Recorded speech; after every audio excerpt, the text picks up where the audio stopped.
So, hello from Brest in France, and a very warm welcome to this, the second international finale of the Ocean Hackathon competition. For the next 2 hours, you will experience a veritable smorgasbord of hopefully brilliant and exciting innovation from the international maritime sector. This year, the finale is very pleased to welcome 11 teams from as far away as France, Spain, Italy, Croatia, and Mexico, all of which have devoted themselves to projects encompassing such fields as invasive species, marine data aggregation, spatial planning, ocean litter and plastic pollution, the protection of seahorses, navigational aids, coastal ecosystem protection, mooring in marinas, cetaceans, and other animal studies. Just to introduce the Ocean Hackathon team in full, as most of you already know, I am your host, Rob Gwynner.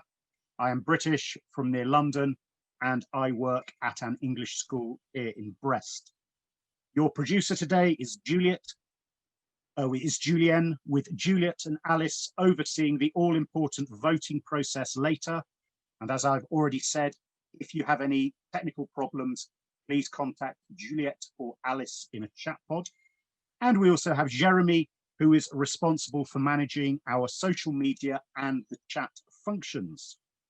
So once again, a very, very warm welcome to each and every one of you. And above all, the very best of luck to each of our 11 competing teams today.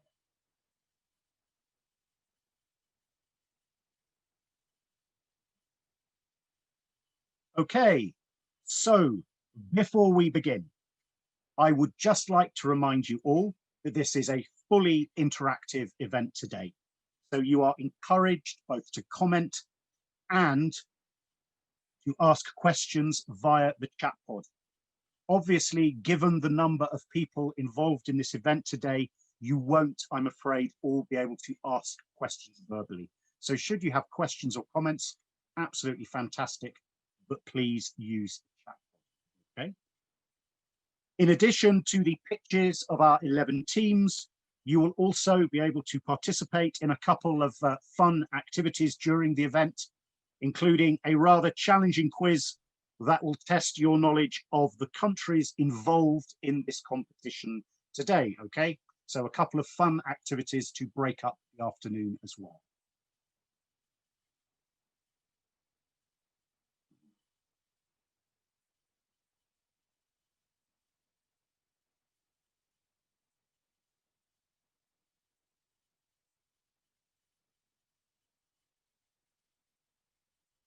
Okay, so what we are going to do now is we are going to watch 3 short videos to introduce our event this afternoon.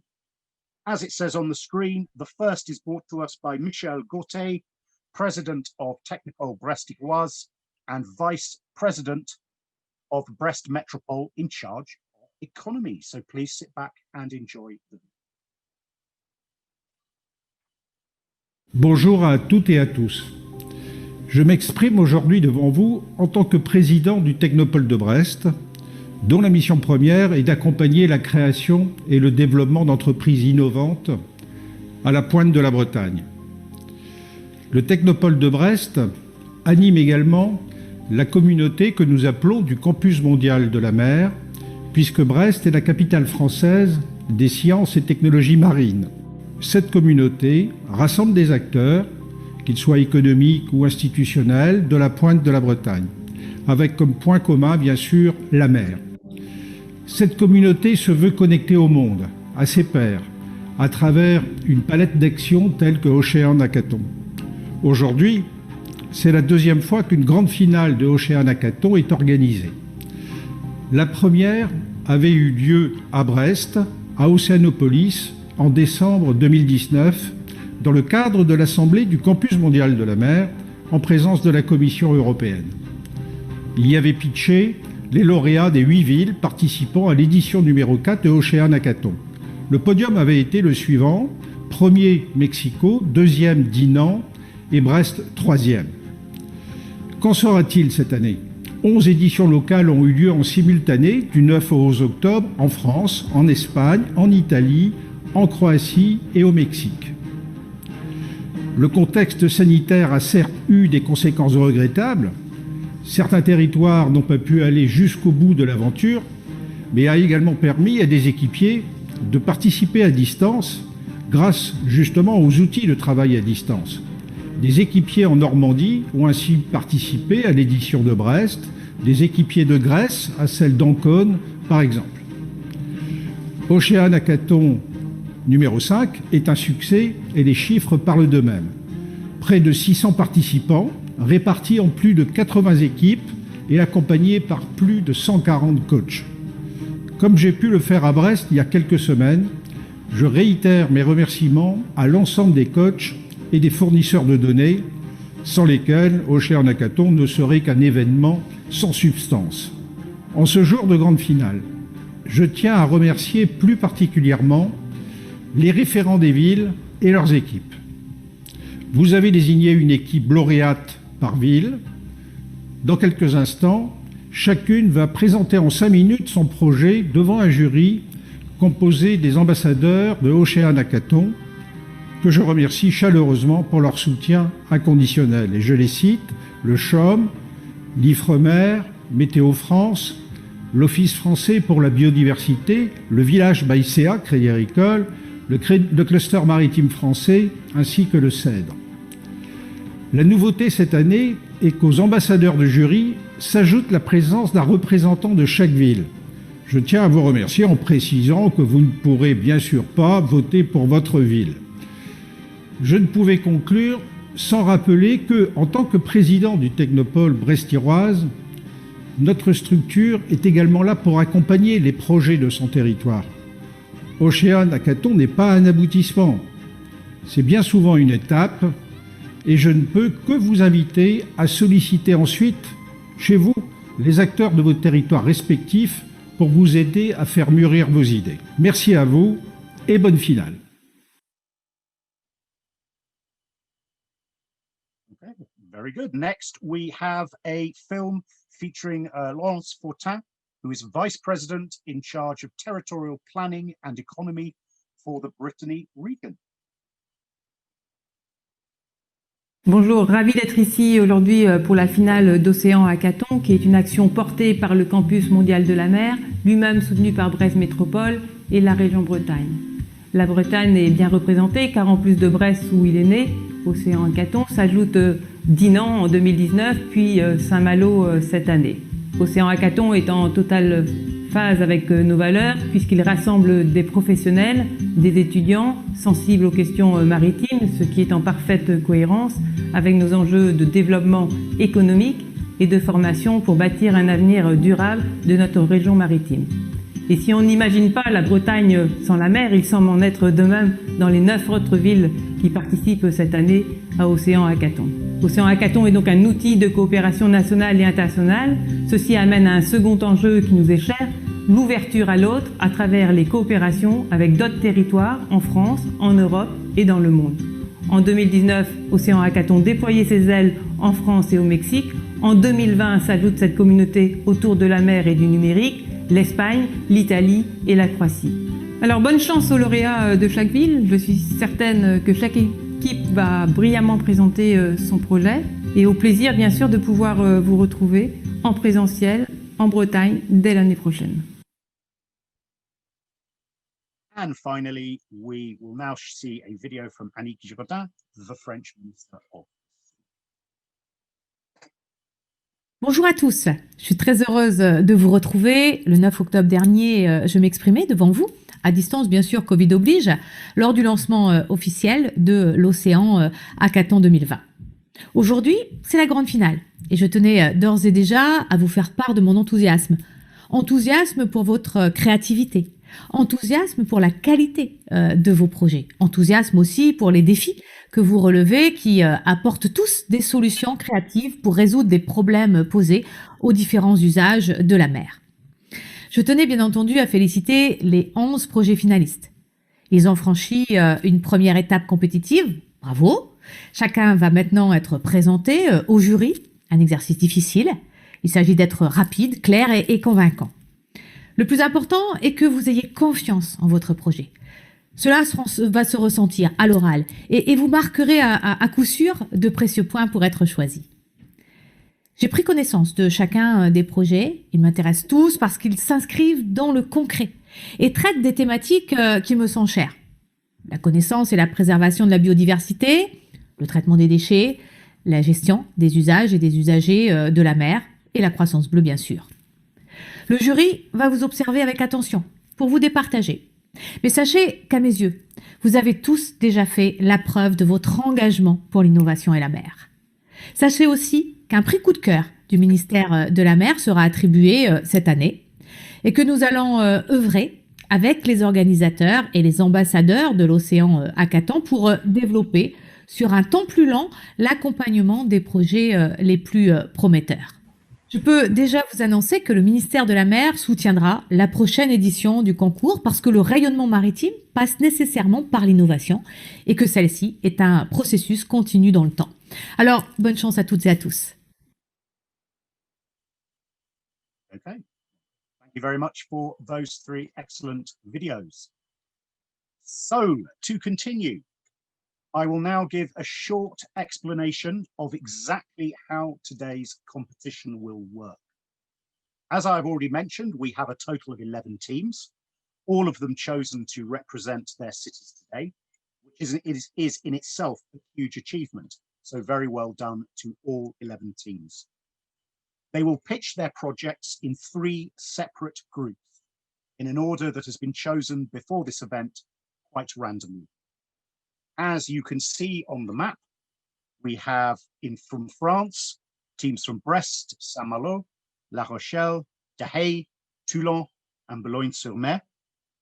We also welcome 2 teams from Cadiz and Cartagena in Spain, 1 team from Ancona in Italy, another from Split in Croatia, and finally 1 joining us all the way from Mexico City. So welcome one and all, and the very best of luck. Before each pitch, you will watch a short video introducing the team's city. Once the pitch begins, each team will have a maximum of 5 minutes to present their project before members of our jury, our judging panel, ask them 1 or 2 brief questions. And members of the jury, please do this by raising your hand in the Zoom application, okay?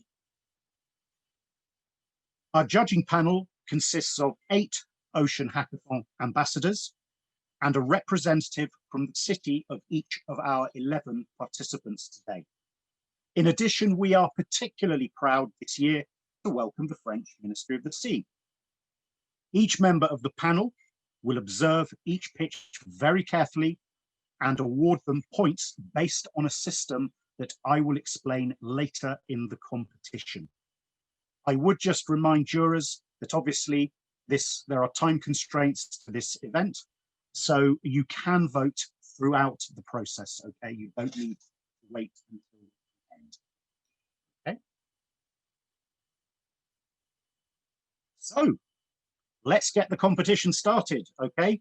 So first of all, we have Group 1, which, as you can see, consists of Saint-Malo, Mexico, La Rochelle, and Split.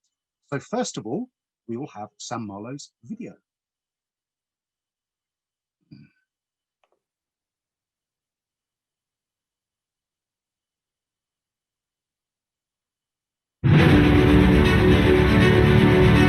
Un pays de marins et de terriens. Un endroit où l'appel du large est le plus fort. Là, l'horizon t'appelle et les marées t'embarquent. Un territoire rythmé par le flux et le reflux des voyageurs, visiteurs de passage ou autochtones reliés à tous les endroits du monde. Un endroit où tous les récits de voyage, des plus simples aux plus fous, sonnent dans les airs et irriguent nos imaginaires.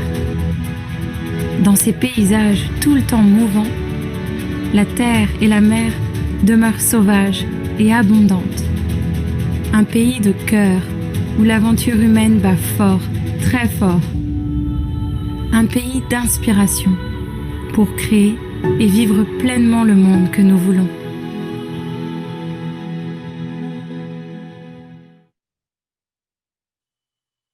Okay, well, thank you very much, San Malo, for your short video. I would now invite the San Malo team to share its screen just before I set the stopwatch for your 5-minute pick. So as soon as your screen is shared, you can begin.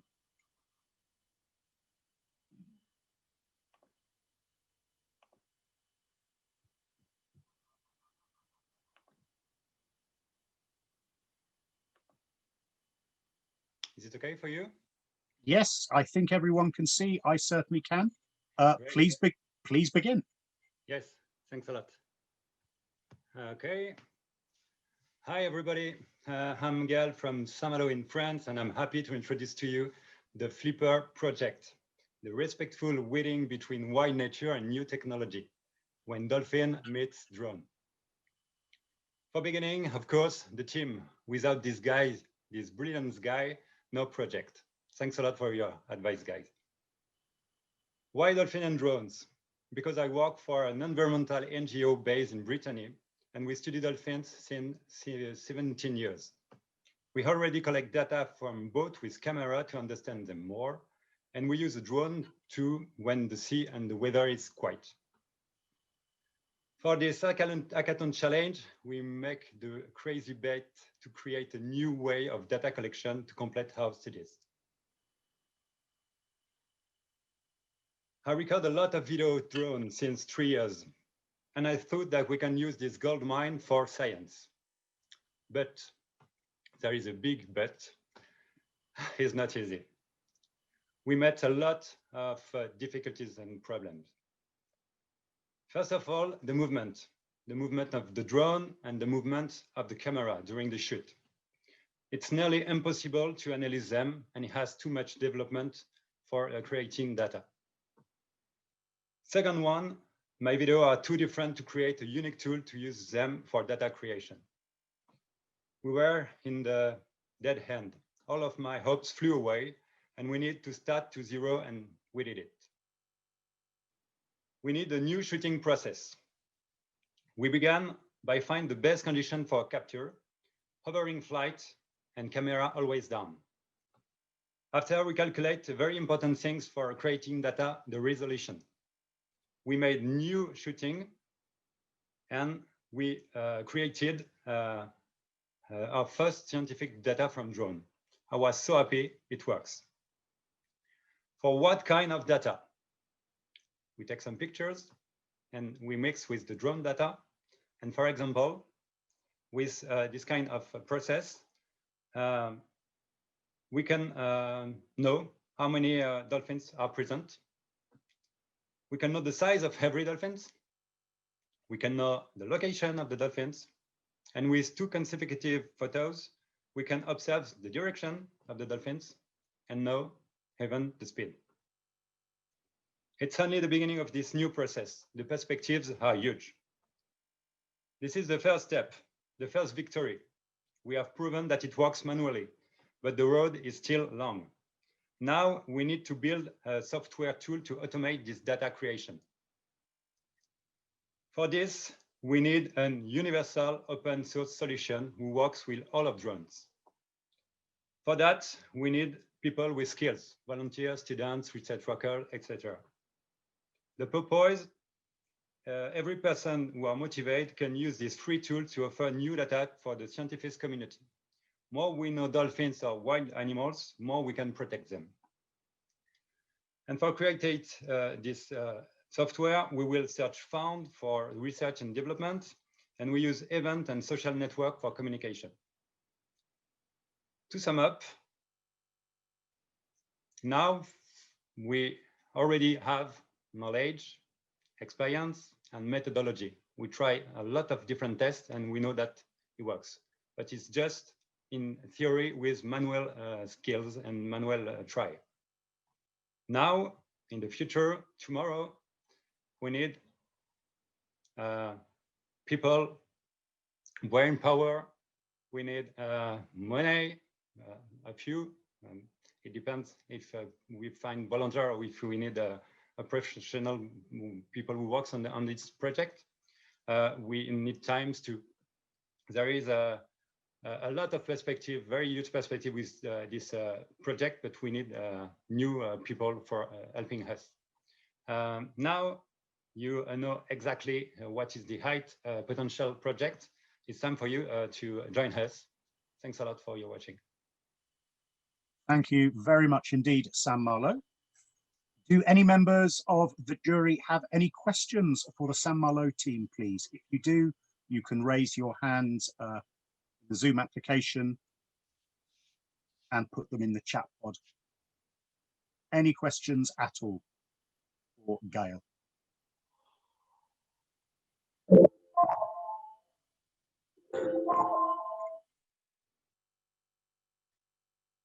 Okay, no questions.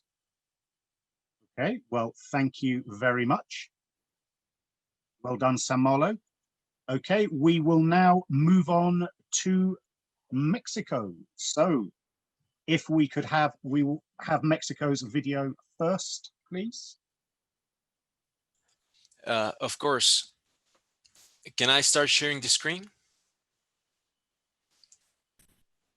Okay, there's the Mexico video first, I believe. Okay, thank you very much. And then before you start. Los mares mexicanos están llenos de historias, donde ciencia y tradición confluyen en un deseo por conservar los recursos marinos.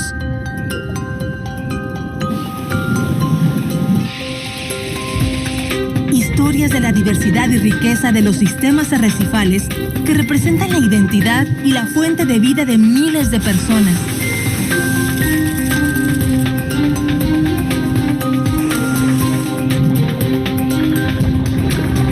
Sus anécdotas demuestran que es posible explotar los recursos marinos y al mismo tiempo proteger los ecosistemas.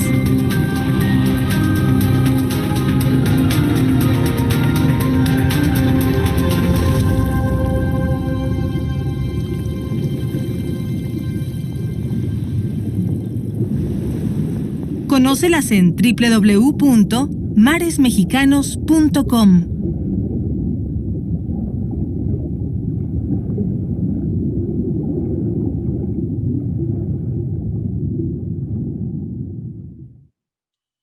Okay, Christopher, I now invite you to share your screen and start when you are ready to.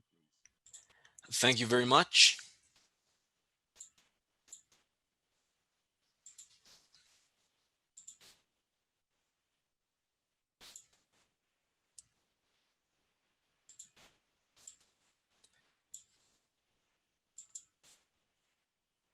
Good afternoon.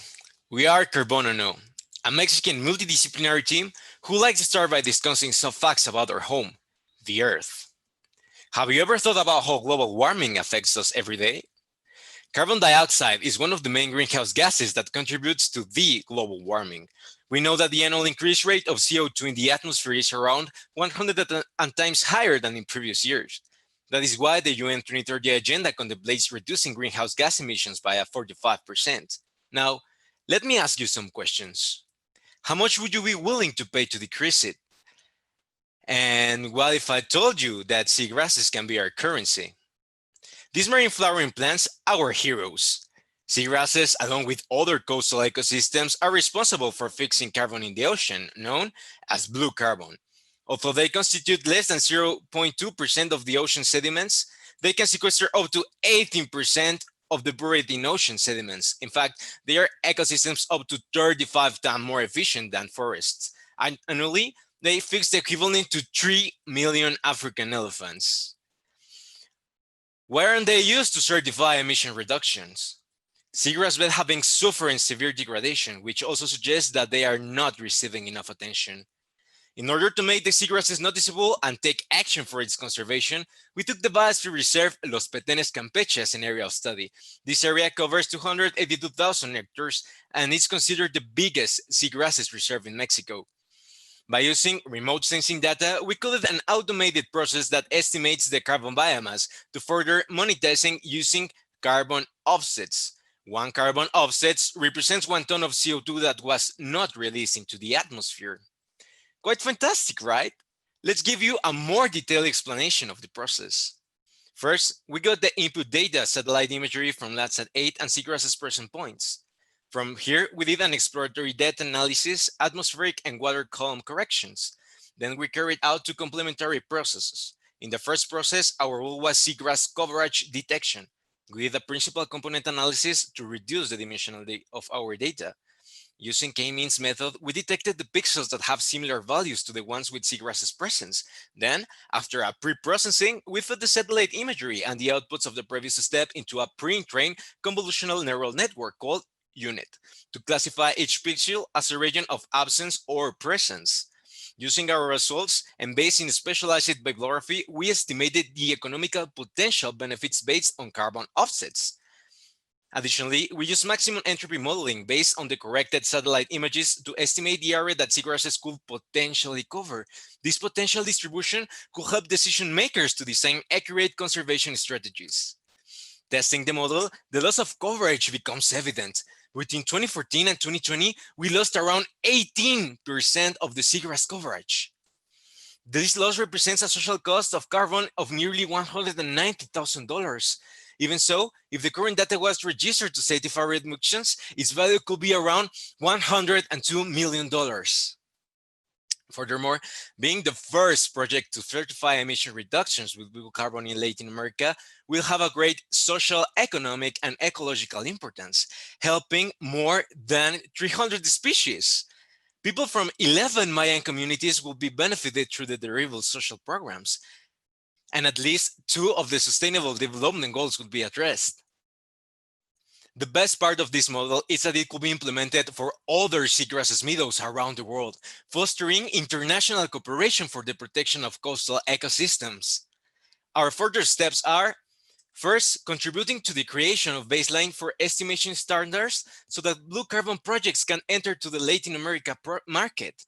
Also, offering this model to public and private institutions involved in ecosystem conservation and restoration.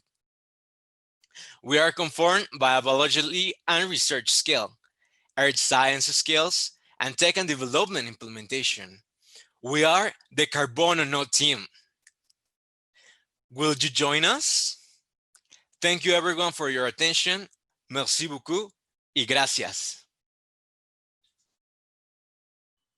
Thank you very much indeed, Christopher. Are there any questions from the jury for the Mexico team, please? Any questions at all? Yes, I do have a question. This is Florence.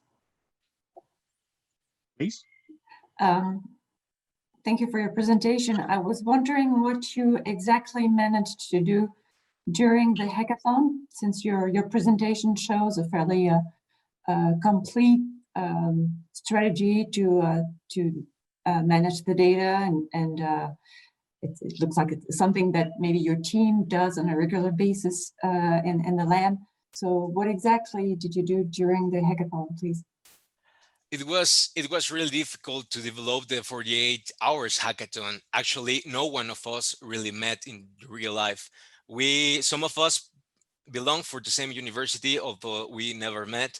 And we start talking, every one of us have a formation for the remote sensing, and what we did was first approachment of the images satellites that we showed, but after the past months we started the research about the legal terms, and here we are now. Okay. Thank you. Thank you very much indeed. Okay, well, thank you, Mexico. That takes us on very neatly next to the team from La Rochelle. Thank you once again, Mexico. Okay, so first of all, Hello. we will have First of all, we will have the La Rochelle video before. Okay. If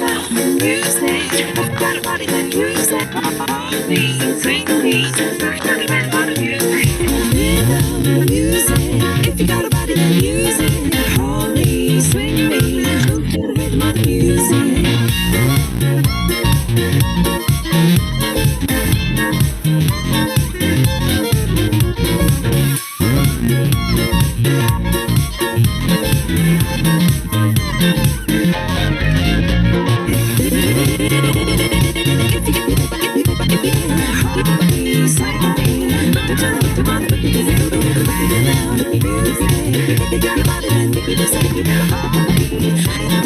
move to the rhythm of the music.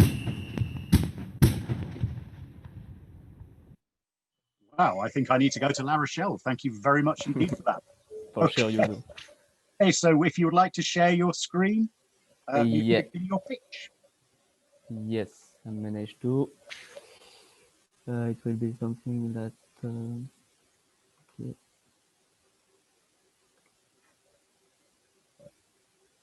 Is it okay? I can certainly see it. Yeah, I think.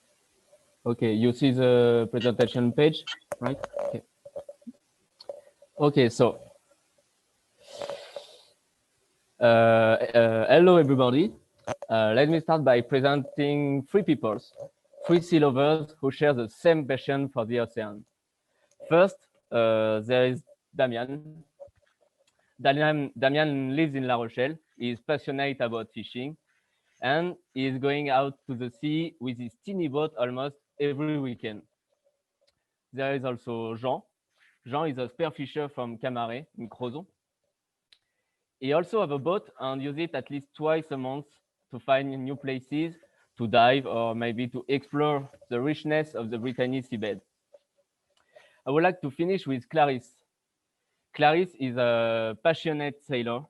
She has a 20-foot sailboat, and she goes for a tour at least 2 times every week.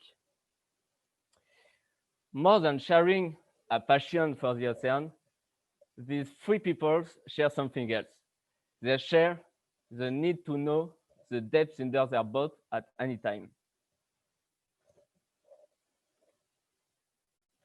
Let's put ourselves in the place of them. The first option will be to buy an electronic sounders for the modest price of few €100. But are you sure that this investment will be worth it in such casual usages? And what do you think about an imaginary application which will be free and which gives you the depth under your boat only by using your GPS position? You know what? This application exists now. It has been developed during the first hackathon weekend, thanks to a great, an amazing, and a fruitful teamwork with Arthur, Clément, and Corentin. And it's based on hydrodynamic models developed in the framework of my PhD subject, on my PhD work. So let me introduce you Le Plomb, because Le Plomb is its name. The interface displays as the principal information the depth, the principal information, so the depth in a clear and readable way. And for advanced or just curious user, the different components that I use for the depth calculation are displayed in the upper part of the application. The three main components are the contribution of atmospheric pressure to the sea level, computed thanks to the acquisition of near real-time data from Meteo France stations, the predicted tide issued from hydrodynamic model, and also the topography at the GPS position extracted from a high precision bathymetry field developed by the SHOM. At this point of the presentation, a legitimate question that you all may want to ask me, I hope, can be, can this application be a viable alternative to the acquisition of an expensive electronic sounder? To answer this question, we have made a comparison between real measurement from electronic sounder and the predicted depth of our application. And we did this comparison along a translate in the PERTUICY. At the first look, we see that curves look similar, showing global fidelity of our application with a reality. But we determined that our application exhibits, in average, less than 30 centimeters of error on the translate. Less than 30 centimeters of error. It's a level of accuracy fully sufficient for most casual users who do not wish to invest in an expensive electronic sounders. However, to still improve the precision, we believe that Le Plomb is a unique opportunity to experiment participative science. On this purpose, we are currently implementing a feedback system that will allow users to assess the predicted depth. And then for us, gathering and analyzing a large amount of feedbacks will be a valuable tool to improve the models. And if we improve the models, that means that we will improve the precision of the applications. And thus, we will improve the user experience. It's a win-win situation, really. It's great for the users, and especially it's great for the science. And now, what will happen now? We plan to deploy the first version of our application during the January of 2021. In the first version, it will handle only navigation in the Pertuis-Charentais. I will need to stop you in a moment, Jan. You've gone over the 5 minutes. So if you are interested to test the application, just join our crew. Thank you. Thank you very much indeed. Okay, does anybody have any questions for the La Rochelle team, please? Excellent. Any questions? Yes, please. I don't know how to raise the hand. Oh, that's great. Oh, Ask okay. away, please. Monsieur. Okay, so you just mentioned, Jan, about crowdsourcing, but maybe I missed something, but how can it work, since I understand that this is not based on measurement, you are only using SHOM data? Then how does it work that how can you improve the model, since there are no measurements from the ships using your system? The feedbacks, we imagine them in two ways. There is a qualitative way and the quantitative way. In a qualitative way, it will be just good or bad, like a flag, quality flag. And we hope that with a large amount of data, we can operate some statistical analysis on this data. The goal is to identify and to locate zone in the model where there is the most errors, and after we can investigate in a local scope. But we also plan that to include a quantitative feedback, that a beta tester that it's a beta tester that have an electronic sounder with him, and if at the place the application says something totally wrong, it can also input the real data. That will be the ideal case. Okay. Thank you. Answer your Yes, question. yes, it does. Thank you. Okay, thank you very much, Mathieu. We also have a second question from Nicola from Split, if you would like to ask. Hi, from Split. Hi, Jan. Thank you for Hello. the presentation. So could you tell me, why is this different than other applications like Navionics, that they have also sonar charts and things like that? Do you have competition there? I don't know Navionics as application. The easy answer that I can give you is it's based on the fully hydrodynamic models works. So the scope is not to using global atlas. The scope, the paradigm is to start from a local hydrodynamic configuration in a local zone that will, for sure, that will be more precise, and we experiment really less errors in the tide prediction, especially because it's derived also from the work of our team in the lab that that is specialized in developing a really high precision model, but only local. It's why it's another paradigm. It's a local paradigm instead of a global one with less precision. Okay, thanks. Yeah. Okay, excellent. Thank you very much indeed. Thank you. So, excellent, La Rochelle. So we're now going to move on to our final team in the first group of pitches, and this is split. So first of all, we will watch video before we move on to their pitch. So take it away for the split video. For the University of Split, sea and the environment have been inspiration and focus of interest for students, staff, researchers. Joining European University of the Seas, we have committed to strengthening our marine and maritime component in all of our missions. In the last several years, in cooperation with our partners, we are building an innovation ecosystem to support entrepreneurship, creation and growth of successful business ventures. We are building infrastructure as incubators, co-workings, all within our campus, but also a particular dedicated building.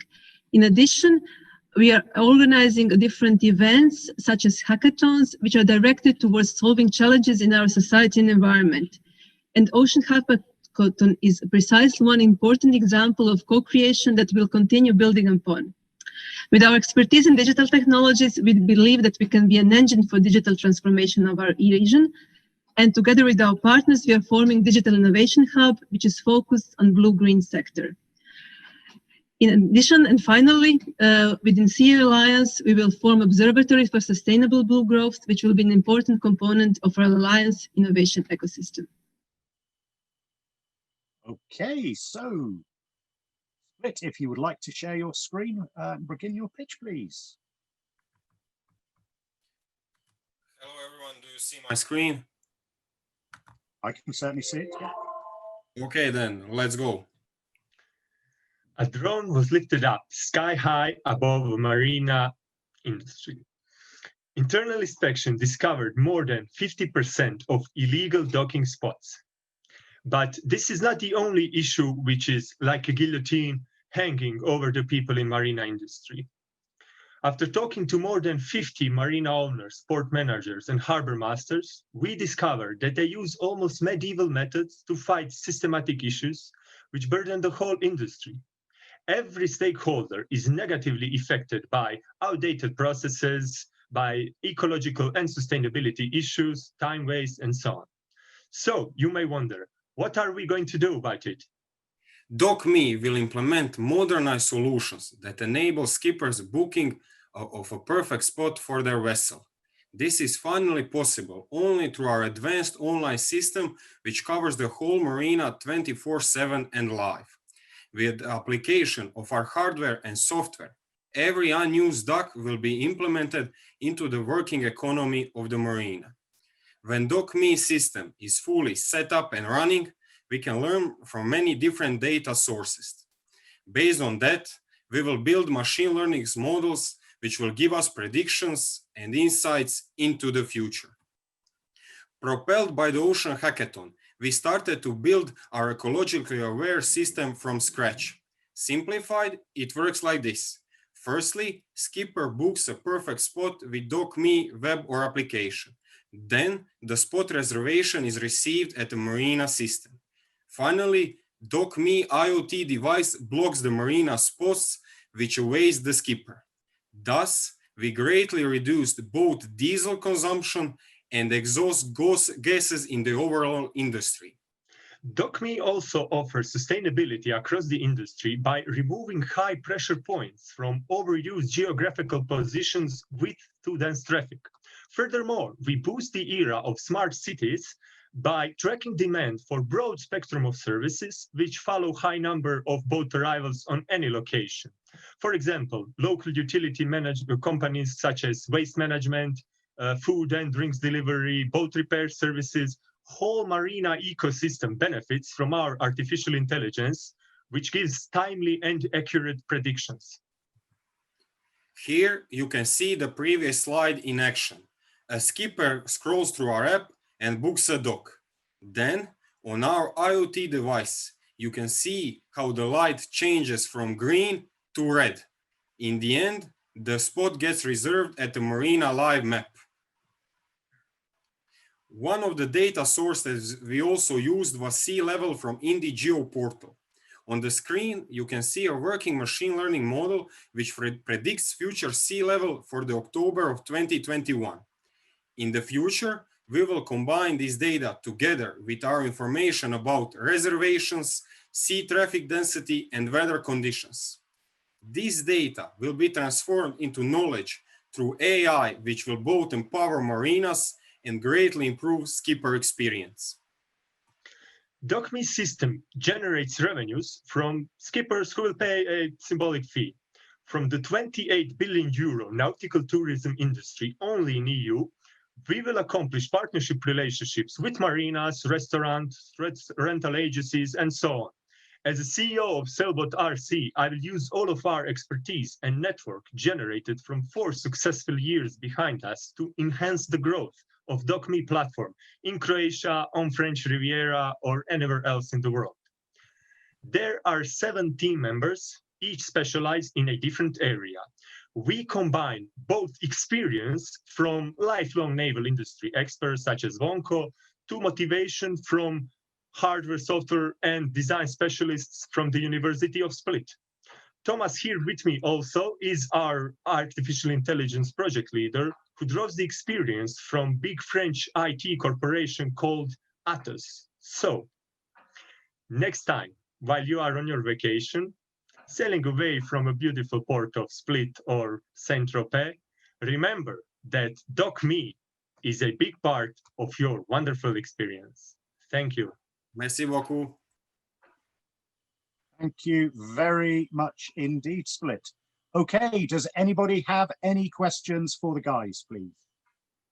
I see there is one hand up. Who is that? Yes, please. Hello, Laure from French Ministry. I would like to know how you think to solve the problem of maintaining a good level of energy for your device block in the marina.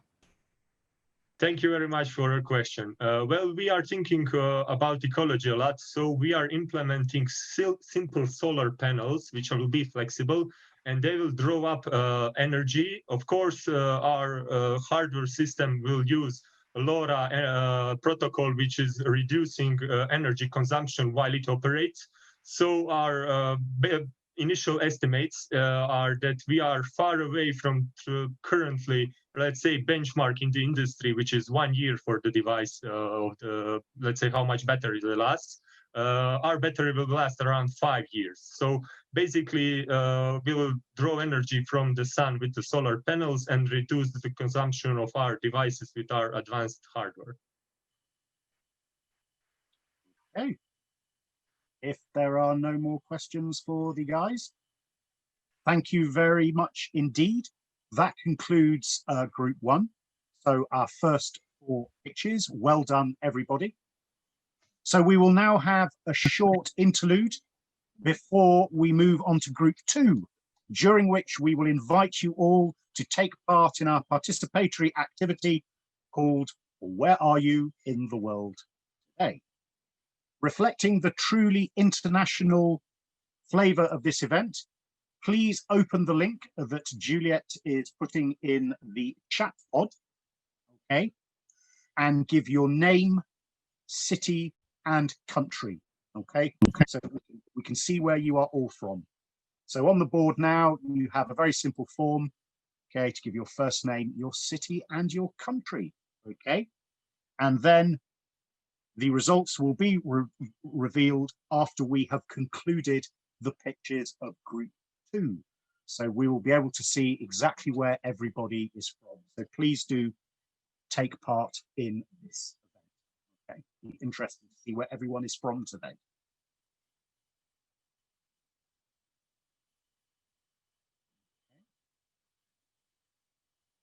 So it is just about time to move on to our second series of pitches today. These are from Ancona, Deshaies, Cartagena, and Brest, okay? So what we will do is we will start off with the video from Ancona before the team, okay, launches its pitch in a few moments. So enjoy their video.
Okay, excellent video. Looks like a great place. Okay, Ancona, when you are ready, please, could I invite you to share Hello. screen? Yeah. Yeah, can you hear me? Yep. I certainly can. Yeah, so I will share my screen. Okay.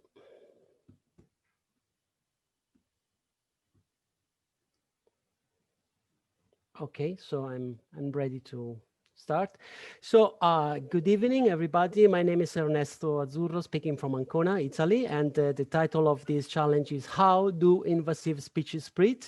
I'm representing a team of 4 researchers with different backgrounds. Luca, which is a fisheries scientist, expert in data management, Antonino, marine biologist and a GIS expert, and Gerardo, our youngest member, only 26 years, and he's a talented electronics engineer and data analyst, and myself, Ernesto. I am an invasion ecologist, fascinated but also worried by the current evolution of marine biodiversity. So please note, we add all the 4 symbols to help tracking our specific contribution during the presentation. So our subject are biological invaders. So as we give this talk, thousands of exotic animals and plants are being transported to new locations. And only in Europe, we can count 40,000 alien species with huge ecological and economical consequences. We are talking about 12 billion euros every year. And of course, information on this phenomenon is urgently requested at a different policy level, as also stressed by the new European Regulation 1143. So now we realize that billions of georeference records are already available, and more than 240 databases on invasive species exist globally, and many of those are for marine species. The point and the problem that we want to face is that a system to fully capitalize this huge amount of information is still missing. So we tested our ideas using a Mediterranean database provided by the CNR. Let me recall you that the Mediterranean Sea is the most invaded marine system on Earth, especially after the opening of the Suez Canal in 1869. And our database comprises more than 6,000 observations for 180 exotic fishes. So this database is composed by a dynamic table bearing georeference records observation, and then a reference table with information on the species biology and ecology. And in addition, we enriched this database by downloading environmental data from the portals IMODNet and Copernicus. Now, for the needs of a 5-minute talk, we selected the most successful and unwanted invaders. 8 invasive fish we can call the 8-full 8. This is a tribute to Quentin Tarantino, but still a wonderful source of information to play with. So using GIS, we started projecting the current occurrences of those species in the Mediterranean Sea, but we also animated the history of this invasion. So here you can immediately appreciate 1 century of invasion reconstructed. And please know the great acceleration we had in the last decade. So playing with a number of scripts in R, we created interactive tools, several interactive tools such heat maps to illustrate the abundance of those species, or animated bar plots, which may resemble a bit the COVID-19 animation, but they well illustrate the advance of each species through the timeline. We also created scripts to visualize and project some key descriptors, such as invasion centroids and invasion dynamics, so at the very heart of this invasion. We know that all this is very descriptive, we know that, but we can also use this georeference information to make prediction. And so we developed a machine learning algorithm prototype for predicting species movement. So those preliminary results are encouraging and a showcase to value the interesting existing database with this kind of interactive and predictive tool. So in conclusion, what we have done, we set the premises for a web-based implementation of an invasive species database. So here you can set a simple benchmark. We demonstrated that all these can be used to integrate existing databases to better communicate the big biodiversity changes of our themes.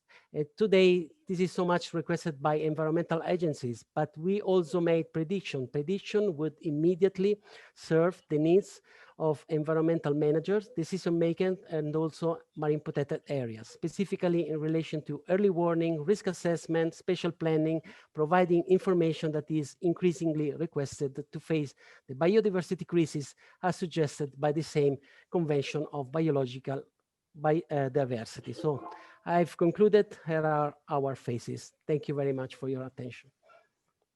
Thank you very, very much indeed. And great to see Quentin Tarantino making an appearance today. Okay, does anybody have any questions, please, for Ernesto and his team?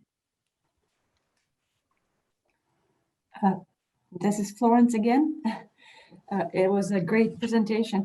I'm wondering how dependent on your first database your system is. I guess you are, if I understand correctly, you developed your tool based on one choice of database. Am I correct? Sorry, we developed different tools that can be easily applied to, well, implement the database that already exists. The database are, in many cases, simple data repositories. So what we tested is our devices to be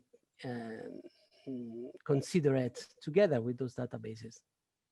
I don't know if I perfectly understand your question. No, that's all right. So. Thank you. Thanks. Many thanks.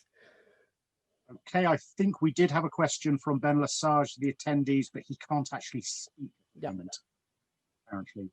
Okay, so I don't think we have. Can you hear me? Oh yes, please. Cool, thanks. Please ask away. Yes. Thank you, Ernesto.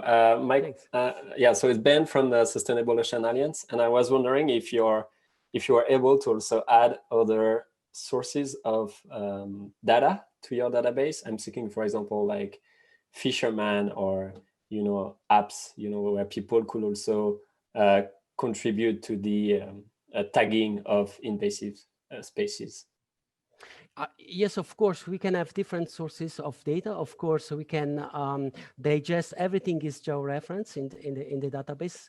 And so both from scientific publication, but also other participatory actions, like also citizen science that is very effective for this kind of projects. But and we also included environmental data, so data that can be used for the prediction. So well, definitely yes, we can use everything. Thanks. Okay. Thank you very, very much indeed, Ernesto and your team from Ancona. Okay, so moving on in group 2, we will now have the video from Deshaies before the team starts its pitch. So sit back and enjoy the video, please. Hello, good evening. I wanted to let you know and let to see from Deshaies we've got fantastic landscape, particularly from the sea. You've got the sunset And there is located in West Indies. Actually, it's in Guadeloupe. On the west side, you've got the Caribbean Sea. On the east side, you've got the Atlantic Ocean. There is a lot of challenges in there for preservation and protection of biodiversity and for the production of ocean and sea. You've got a lot of nautical and touristical activities, and the promotion of best practices is very compulsory.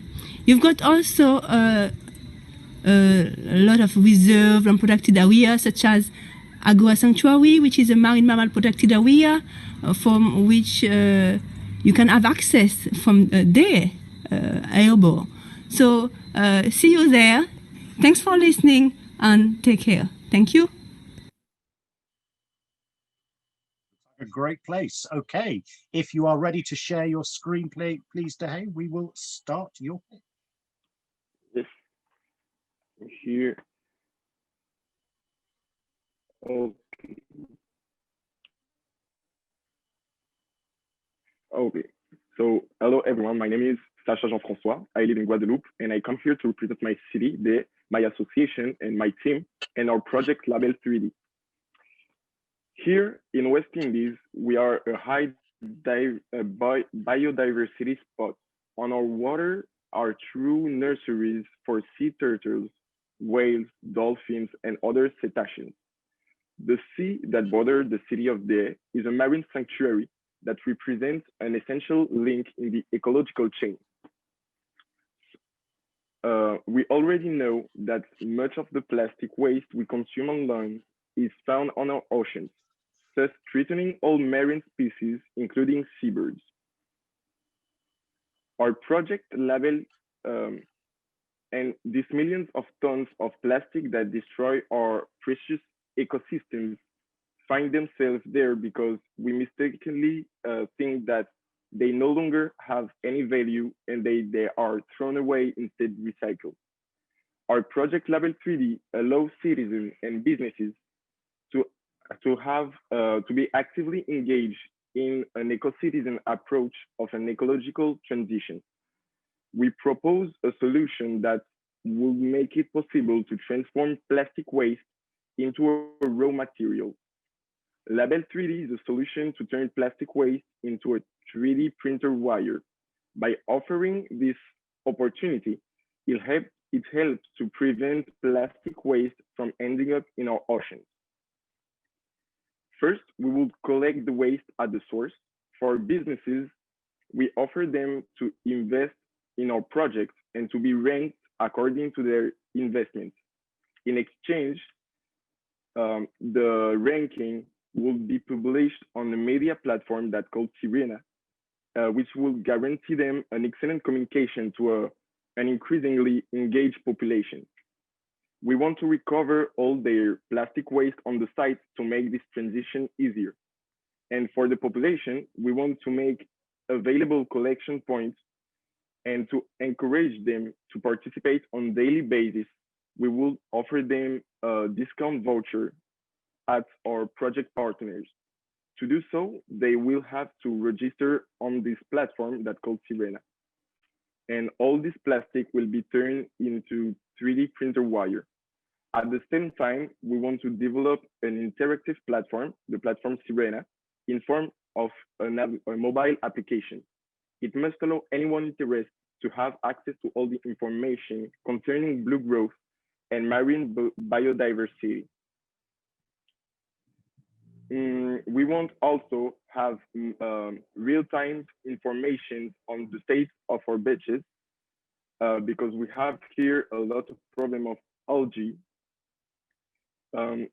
It's on this platform that the ranking of company will be published, but also the points that allow the user to obtain his reduction will be counted.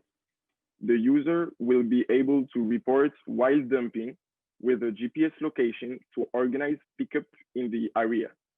This platform must be accessible to all in English, French, Spanish, and Creole. We want to ensure our project in a sustainable development approach by surrounding ourselves with a team of young people and young and marginal workers looking for an employment. Also, by informing the public about the stakes of our fight and the risk of our current mode of consumption, and also by actively fighting against the plastic pollution that ravages our planet. To do this, the project logistic require mobile and fixed units, plastic recycling units, and we still have to design the mobile application. We want to work with young students for this mobile application. Also, this project is really important for us because here the marine activities is it in our culture, and it represents a large part of our economy that make the Guadeloupe the first overseas department in terms of marine activity and blue economy. So thank you for your attention, and the Guadeloupe thank you too. Okay, thank you very much indeed, Sasha. Does anybody have any questions for the Deshaies team, please? Any questions at all? We do have one question, if you would like to ask, please. Hi, thank you for your presentation. Do you have any idea about the economic model of your recycling channel? Yes, we want that all the trades and all the businesses that carry out its activity on our territory to invest in our project, and later we want to, with all the plastic turned into 3D printer wire, we want to sell it to generate profit that will be re-injected in the system of the recycling of plastic. But we also need money for start, so capital. Okay, thank you very much. And Ben Lesage again, I believe you have a question too, just before we move on. Yes, thank you, Sasha. Actually, it's like two quick questions. So first, great project. And my first question is it plastic that you collect from the ocean or from cleanups? And my second question is, can you like recycle any plastic into 3D plastic fibers? Oh, can you repeat, because I got Sure. a problem. Sorry. No, so my first question is it plastic that you collect from the ocean or from beach cleanups? And my second question is, can you recycle any plastic that you collect into and transform it into 3D plastic fibers? Okay. So the plastic that we collect, we will collect all the plastic in the ocean, in the states of, or in the businesses, in the site of the businesses, in the house, so in the neighborhood, when the population are going to throw their waste or the plastic waste in our unit collection. And also we want to, with the GPS located location, we want to organize big pickup in the area. So in the sea, on our beaches, and everywhere that we can find plastic. Also, for the question about which plastic, no, all the plastic can't be recycled. We are looking for plastic that are thermoformable, which make up the majority of food and packaging plastic. But all the plastic that we can't process, we are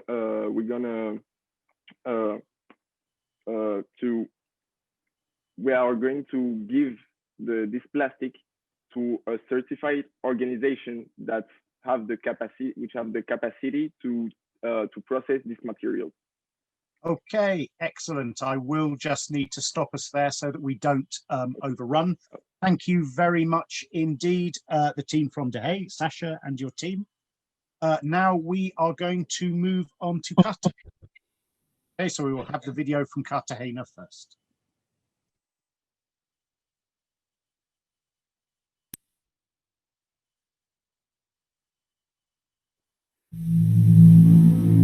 The Mediterranean city of Cartagena is characterized by the variety of what it offers tourists.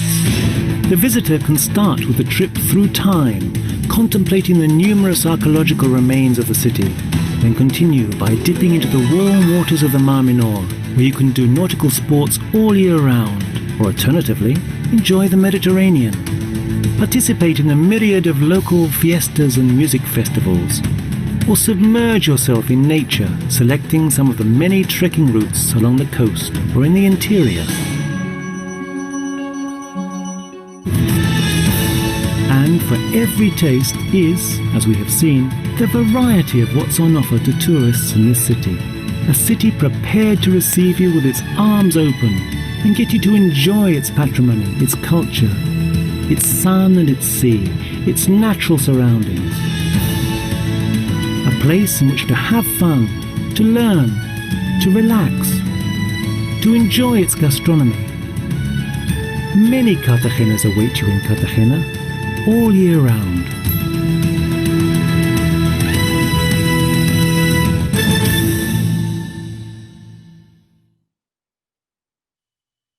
Okay, so for Cartagena, we actually have a pitch now presented by video, although the speaker will be available for one question, okay, after.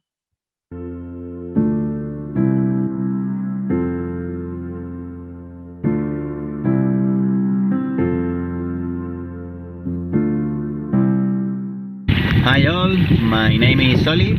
I'm a science environmentalist. I'm experiencing underwater samplings, and I'm the person who proposed the challenge of geolocalization of seahorses in the Mar Menor coastal lagoon. Hi, this is Lena. I'm a software engineer and I have experience in mobile and web application development. I also have experience in geographic information systems and data analysis, and I've designed and developed the HG Tracker application. Hi everyone, greetings from beautiful Cartagena. I'm Ellen Garcia, the last team member of the HG Tracker team. I am an environmental scientist by training, and in this project I was in charge of the benchmarking and thinking outside the box. Good luck everyone, greetings. In the southeast of Spain, we can find the Mar Menor lagoon. The Mar Menor is a saltwater lagoon that is also called Albufera. The surface is almost 180 square kilometers, and the maximum deep is about 7 meters deep. The seahorses population has been affected during the past years due to several reasons: bad agricultural practices, poor management of the resources, and climatic problems. As a consequence, the seahorses population has drastically plummeted in the last decade. The current process of gathering information is very manual and hard to scale. First of all, we need to georeference the different population during the expeditions. Second, we need to be able to track specific information of each of the species we're registering, along with other types of information such as the seabed type. Finally, we need to be able to easily aggregate all this data in order to analyze and visualize it. In order to help Oli and his team, we decided it will be very helpful to have a mobile application they could use during the expeditions to register information.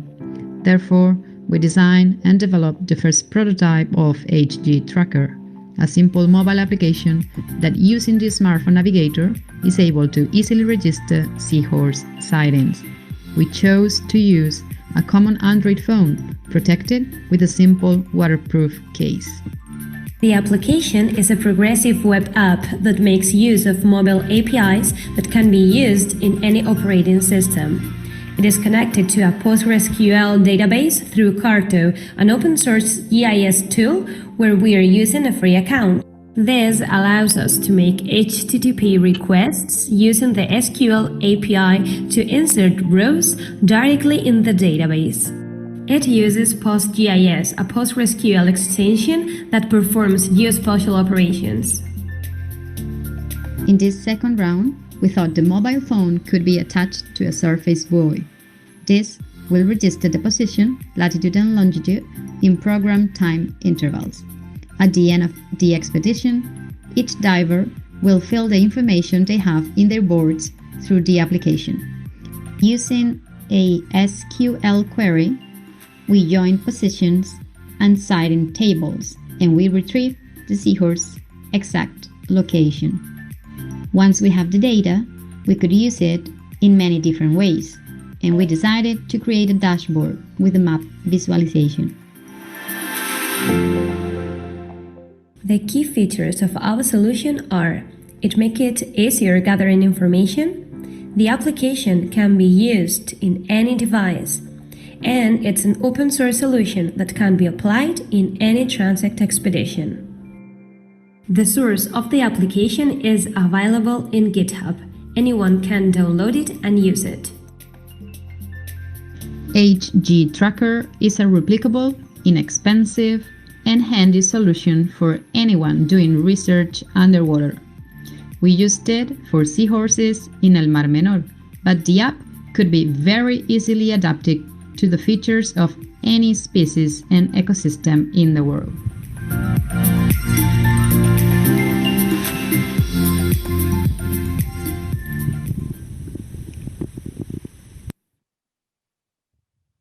Thank you very much indeed. We have time for just one question for the team from Cartagena. Are there any questions, please?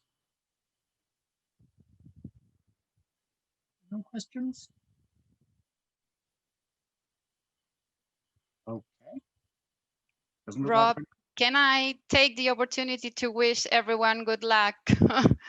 So good No luck, problem. bon chance, esredno, in boca lupo, suerte.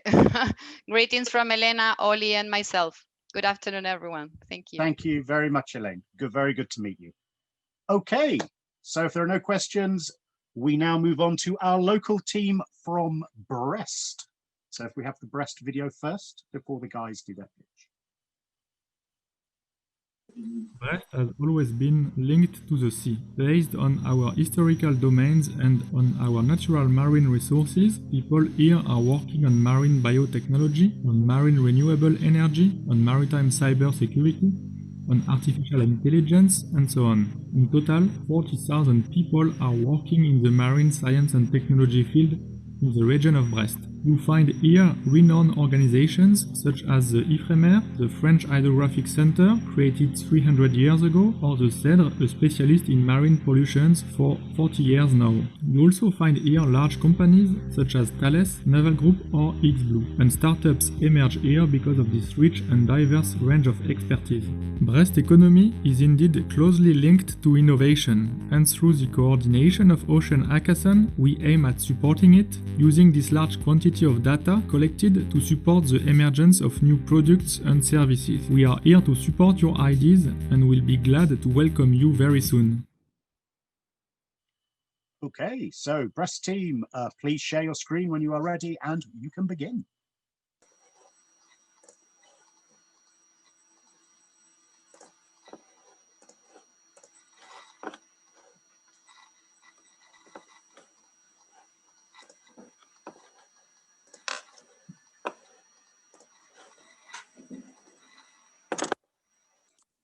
Good afternoon, everyone. My fellow colleagues and I are happy to present the Marine Analyst, a tool focused on the marine environment, which enables spatial planning. So from afar, the marine environment can seem quite homogeneous, inert, or simple. And yet, if we linger on it, seas concentrate many different uses, services, and activities, such as maritime transportation, fishing, both carbon and carbon-free energy production, ecosystemic services, among others.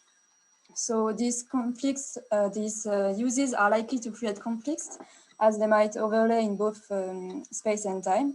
So one can wonder, how can we develop new activities in this already cluttered environment while maintaining existing activities? Well, first of all, it requires a proper communication between users, as recommended by the European Directive on Maritime Spatial Planning. On top of this, planning should support investments and cross-border cooperation, and most of all, promote a sustainable development. As you all know, many marine data portals provide the required documentation on those uses, and they are available for everyone. The issue actually remains in the multiplicity of those platforms and the different visualization and distribution tools they propose. So to sum up, the challenge faced here is how to obtain complete information on maritime uses despite the complexity of the data each of these uses generates. Here is the goal of the marine analyst. Placed right between data providers and users, the marine analyst aggregates data using different portals like EMODNet or Copernicus. It simplifies access by giving the user the possibility to download data and go beyond its simple display. And moreover, the marine analyst includes a complete analysis system, which creates added value compared to single data accesses. So the goal is to meet social and environmental stakes and doing it in a documented and transparent way so that political decisions as well as citizens' actions are carried out with the best available information.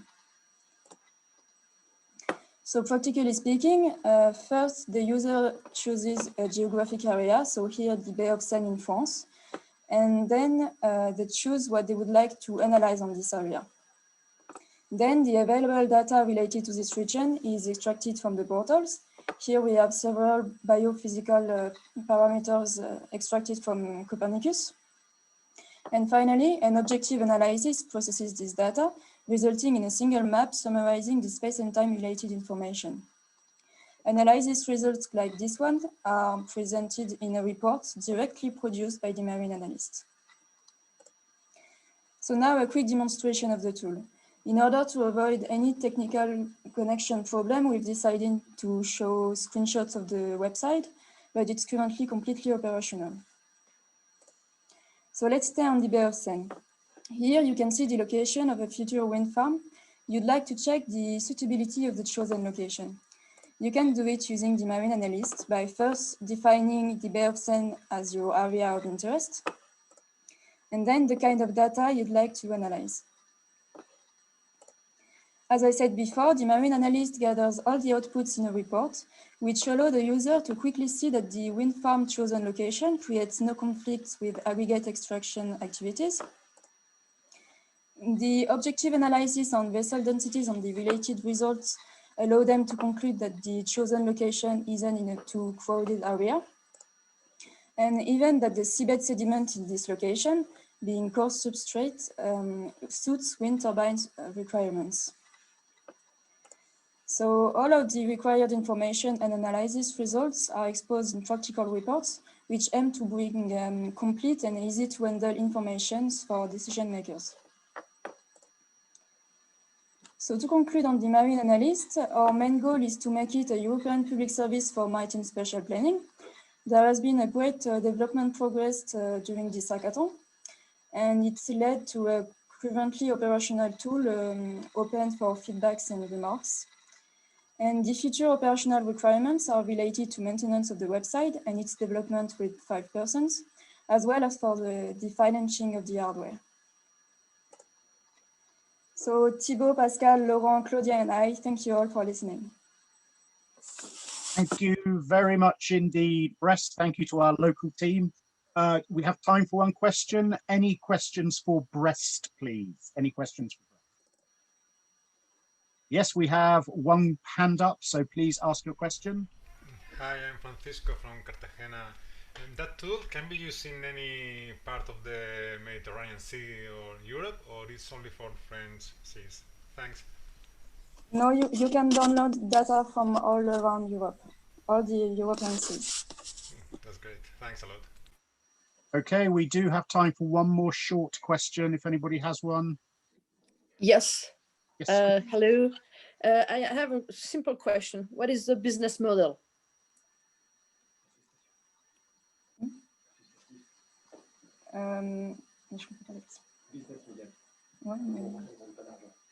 Okay.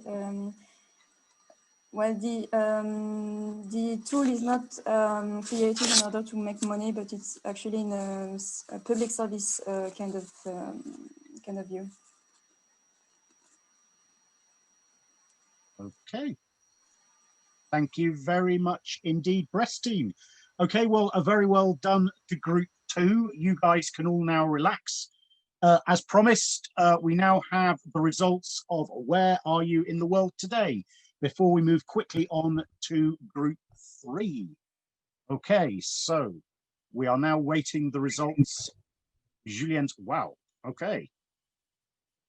As you can see, we have participants from afar afield as Canada, France, Croatia. Excellent spread of participants, reflecting the truly international flavour of our event here this afternoon. So that just leaves me to thank you all very, very much indeed for coming. Okay, thank you for coming. So without further ado, we will move on to group 3, which is our final group today. Toulon, Cadiz, and Boulogne-sur-Mer. Okay, so if we could kick off, please, with the video from Toulon. Thank you very much. Hello everyone, I am Leila Belmania. I am an R&D project manager at TVT Innovation, and I co-organize for the second time this year with Mario Demar the Toulon's edition of Ocean Hackathon. So TVT Innovation is a metropolitan economic development agency and a business innovation center, which is located in Toulon, and we try to help innovative entrepreneurs with business support services. In fact, TVT Innovation is made up of 2 branches. The first one is dedicated to digital and innovation support, and the second one is the C cluster, which the Pôle Mer Méditerranée, which is a competitiveness cluster. For instance, this year we are going to participate to the upcoming Sea Feature event, which is held at La Spezia in Italy. We try to promote maritime and naval project with our partnership. We are lucky to have a strong partnership with the Naval Group, La Deshaies, and also Ifremer Méditerranée. We also participate every year to the Euro Naval event, and we try in general to promote sustainable development projects in the maritime and coastal economy in the Mediterranean Sea, with innovative projects and the development of maritime companies. Okay, lovely. So, Toulon, if you would like to share your screen, we are ready for your pitch.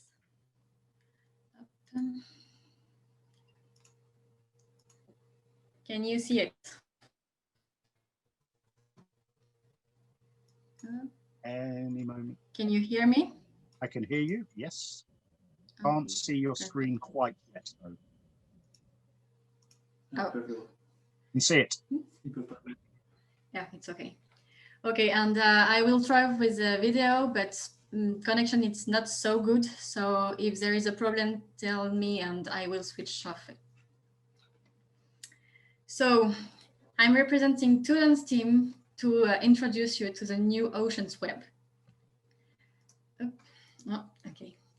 Humans are destroying, and you may have heard of the last WWF report telling that nearly 70% of the wildlife has been disappearing in the last 50 years.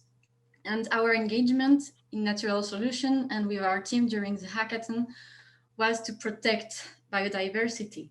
But to protect it, we have to know it. And sometimes it's difficult. For instance, for the resource dolphin, we can see on this map that despite a great campaign of observation, there is still very little sightings of the species. So we had the idea to look at the maritime traffic in the Mediterranean Sea. Actually, 1/3 of the maritime traffic in the world is occurring in that sea. And by overlaying both 2 maps, we could conclude that boats could be a very good relay of wildlife information. This is based on biologging. What is biologging? It's the fact to attach a logger on an animal to have information on its behavior or movements. Usually, to have real-time data, the loggers are quite big and transmit information to satellites that then transmit information to the ground and the scientists. But this principle is very energy consuming. So we had the idea to transfer the energy consuming part to boats. So animals with loggers attached on it would transmit their data to nearby boats, and then the boat would be transmitting it to satellites and then to the ground. This is using the Internet of Things and the space IoT. What we did during this hackathon was to build a prototype of the logger, which was sending real-time data on a gateway situated on the roof of the TVT building. And we also developed an application to display the data. So the Ocean's Web is constituted of three main things. First, a service constituted of a network of gateways on boats in the Mediterranean Sea. Then a kit for loggers, for scientists to attach them on animals. And then this project could not exist without citizen implication, because they would be the first relay and witnesses of biodiversity nearby their boats during their activities in the sea. This Ocean's Web could have many more use cases, like connected fishing nets or security for boats. In our project, we have different kinds of partners. First, the maritime partners, then the scientific and data partners, and of course, the technical partners to build the infrastructure. Since the hackathon, we kept on making things. First, we attached a battery.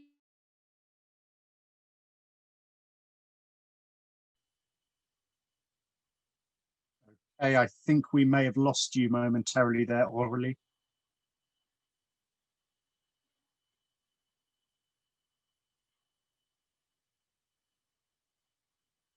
Yes, that looks like... Back.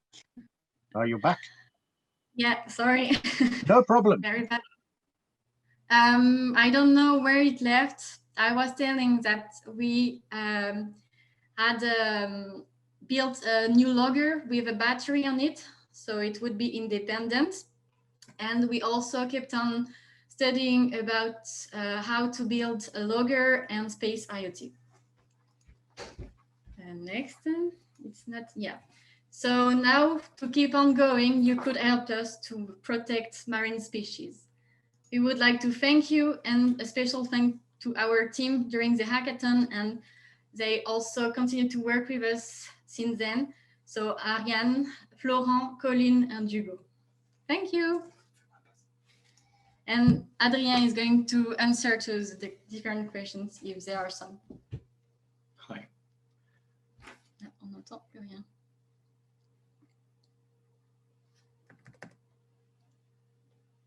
But we can't hear you. I don't know. Okay, thank you. Thank you very much indeed, Aurélie and her team, and well done for doing so well in the face of a very dodgy internet connection. Okay, who would like to ask the first question, please? We have time for just one or two questions. Francisco, you have a question. Yeah, have you checked what is going to be the increase of battery using your system compared to the satellite system? So, well, please, can you repeat the question? You say that what is the increase of battery with the satellite? Yeah, compare your system with the satellite, the usual one. Okay, so nowadays there are companies like Xerius or Argos that are deploying such loggers, and you can go under 18 grams, but this is very expensive to buy these loggers. So with LoRa and IoT systems, you can reduce as such as little battery between 15 grams and 30 grams and reduce a lot the cost of this logger and the energy consumption, obviously. Was this the answer for your question, Francisco? Yeah, thanks a lot. Okay, and Frederick, if you have a very quick question, I think. Yes, thank you very much. A very quick question. How could you think that citizens' implication will be acquired? I mean, how do you intend to convince the citizens to participate to this study? Oh, yes, thank you for this question. Citizens are more and more implicating in the conservation and the preservation of the planet. And the fact is that we will propose them to install the gateway for very little cost, because the LoRa gateway or CCOS gateway is very cheap.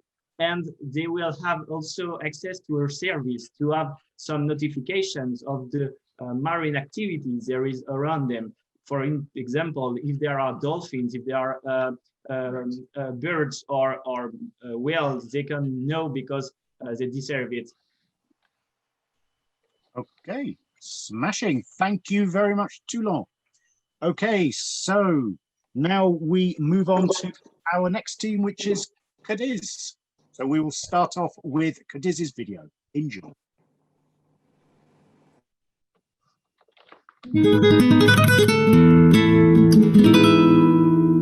Luz de bahía, maestra de la ironía, la más bonita de todas las flores, la que le dice al día, ilumina las blancas azoteas de mis amores.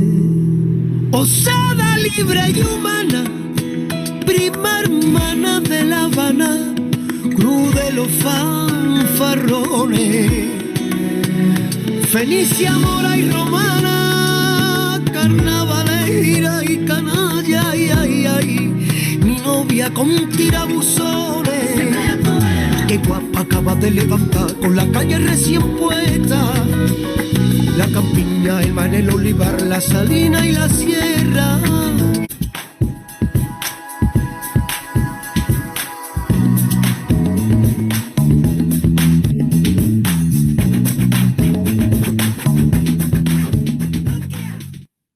That wine looks very nice. Okay, so Cadiz, if you'd like to share your screen for us all, please, and we can start your pitch.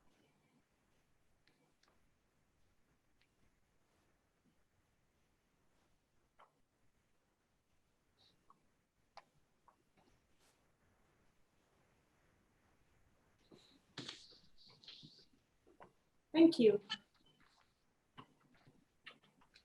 This is the cover of Life magazine in 1955, claiming the benefits of plastic. This material plays an important role in our day-to-day life, but its production and use has increased exponentially in the last 100 years. Today, we know that the health of the environment is degrading faster than ever, eroding the foundations of our economies and well-being. We currently live in what is called the plastic age, with 8 million tons of plastic waste that end up in the ocean every year. That's why there are initiatives that try to mitigate this problem, generating data on marine litter.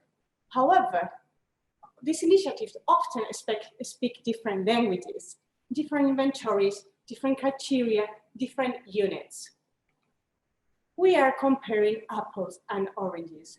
This has been acknowledged by the EU Marine Strategy, the United Nations, and many others. We need a common language for comparability. But what if that language was already in our hands? Today, there are 3.5 billion smartphones in the world, each one of them with an integrated camera.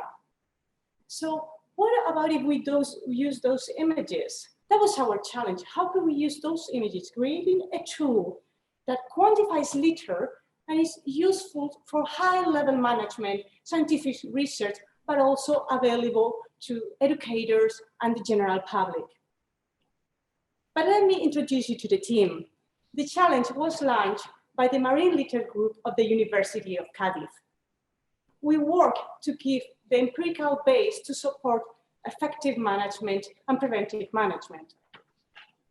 Here, you can see those of us involved in the hackathon, but there are many other people behind the scenes.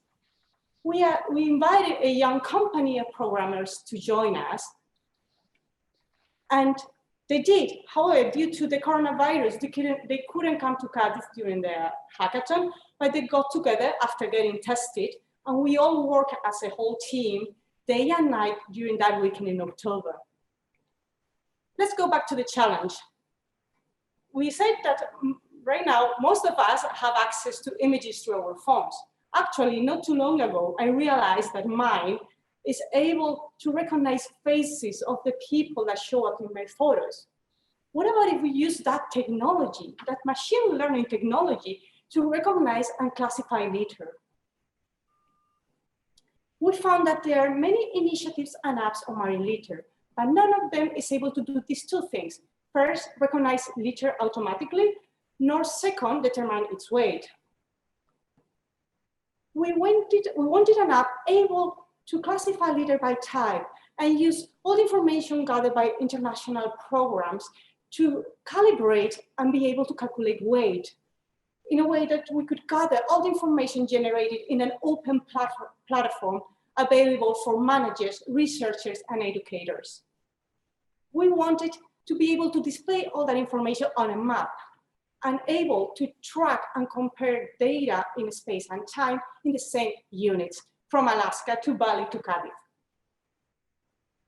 Useful for municipalities, for the civil society, for activities organized by schools or companies. Well, I'm pleased to say that we did it. The iLeader app is able to take a photo from your phone or access your photo library. It uses artificial intelligence to recognize each litter item type that shows up in your photo, from bottles to bag.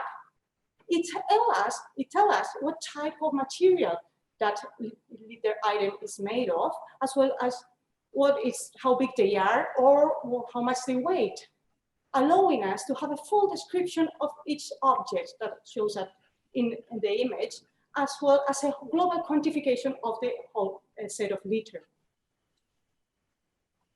This has been possible connecting research and machine learning technology, trying to focus on closing that tap of marine litter to maybe have a cover like this 10 years from now. Thank you. Thank you for joining me. Thank you to this extraordinary team, the local organizers, the organizers out there, all these fellow teams with their amazing challenges. It's been a great pleasure. Thank you. Thank you very much indeed, Carmen from Cadiz. Any questions, please? Yes, I see one hand up. Hi, Carmen. Did you consider monetization strategies? So how can you make money with this? Where's the business model behind it? We don't want to make money with it. It's more like a social. But who will pay for the functioning of the application, for the server cost and everything? You need to have some kind of money. Pardon me? Can you repeat that? But who will pay for all the server cost and all the IT infrastructure and everything to work? Well, we don't, this is not like, it's more a social model rather than a business model. We believe that this platform is going to be useful for all the initiatives around the world that are generating data on marine litter, basically responding to some calls from different international organizations to how to harmonize this data.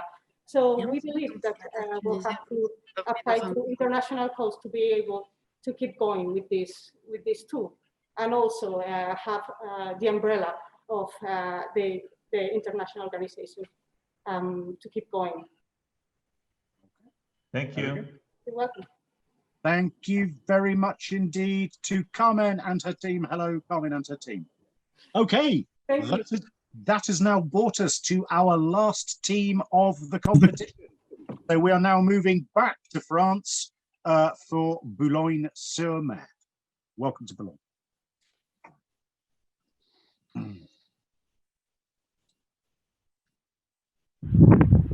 Welcome in Boulogne-sur-Mer. Boulogne-sur-Mer is the first fish airborne port in France. Just behind me, you can see the industry. Here in Boulogne, there is about 300,000 tons of products processed and traded. It's about 5,000 jobs here. You can see too Nausicaa, the National Center of the Sea, and the biggest aquarium in Europe.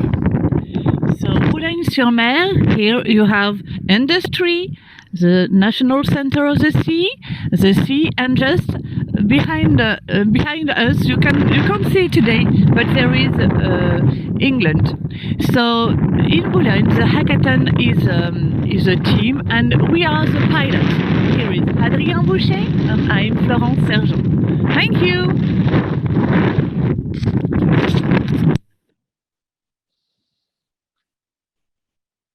It's as windy there as in Dover, where I'm from, just across the channel. So thank you very much for that.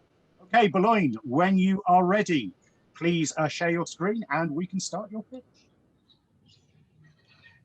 Yeah, we are.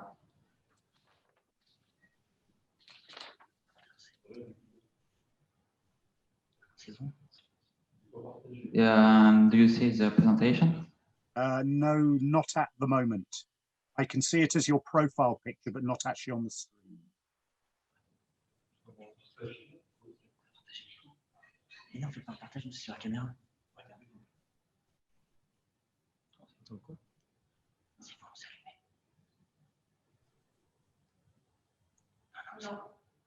Actually, we can do a screen share because it's a virtual webcam. Okay, we seem to have lost your video feed altogether for the moment.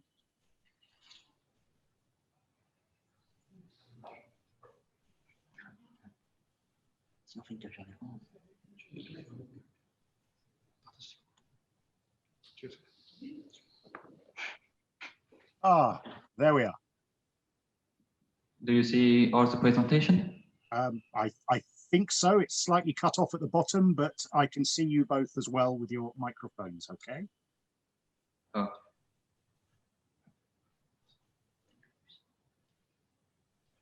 So, hi everybody, thanks for being with us today.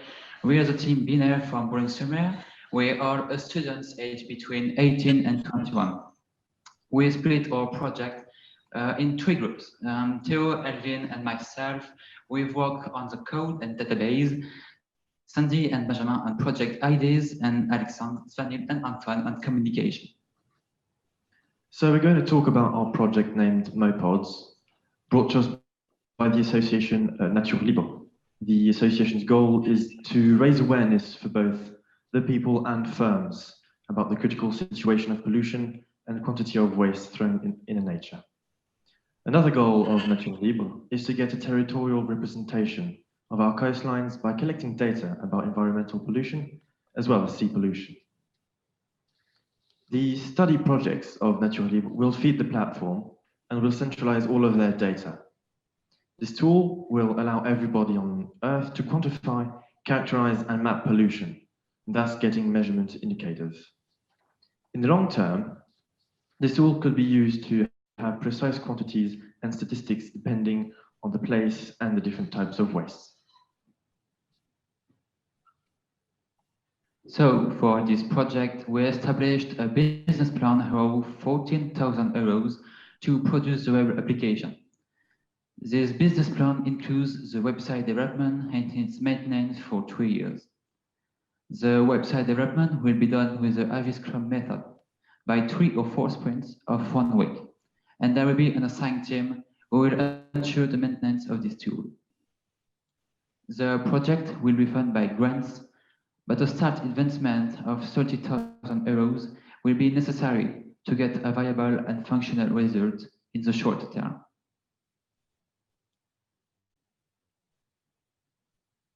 There are a few data sources which can be used in this project, like Data Liter. Data Liter is a ephemeral internal database which collects a huge amount of data concerning waste in France and French Iceland.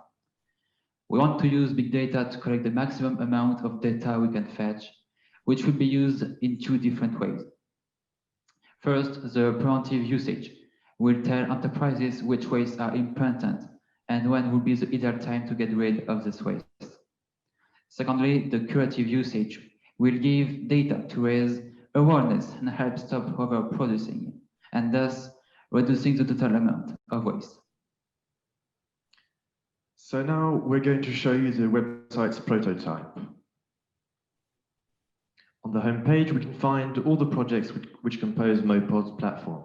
And by clicking on one, you can access the project statistics and results.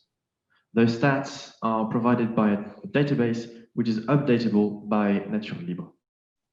Below the graphs, we implemented an interactive map in which we can find all the project's actions with some useful information, such as the dates, the numbers of participants, and the waste quantity collected.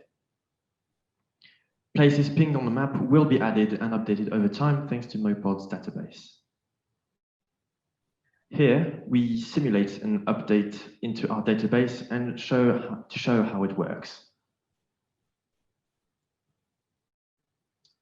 So we're going to integrate AI and deep learning to collect and analyze the huge amount of data we can bring from the big data we spoke about earlier to then optimize waste pickup. The AI will be able to make the right decision based on mathematical responses calculated with the data given by the big data. The machine learning can train the machine with the AI's collected data and answers. It can also improve IE routines as well as big data performance. We'd like to integrate a few tools into this project, like CDN, Constant Delivery Network. It will be useful to internationalize the project because it will grant stability for data flows throughout the world. We'd also like to integrate APIs that can allow enterprises and consumers to get raw data of different kinds, depending on places and types of wastes. Then the data could be redistributed to employees for communication purposes, for example. But what is the final goal of this project? Because we can't just collect data and then pick up the waste to correctly dispose of it, our project has to sensitize people, organizations, enterprises, and to give ways for them to optimize waste disposal in order to save our planet. Thank you for listening to us, and thank you, Ocean Hackathon 2020. Thank you very much indeed, Boulogne, and very good to hear a British accent there too. Okay, any questions for the Boulogne team, please? Any questions at all?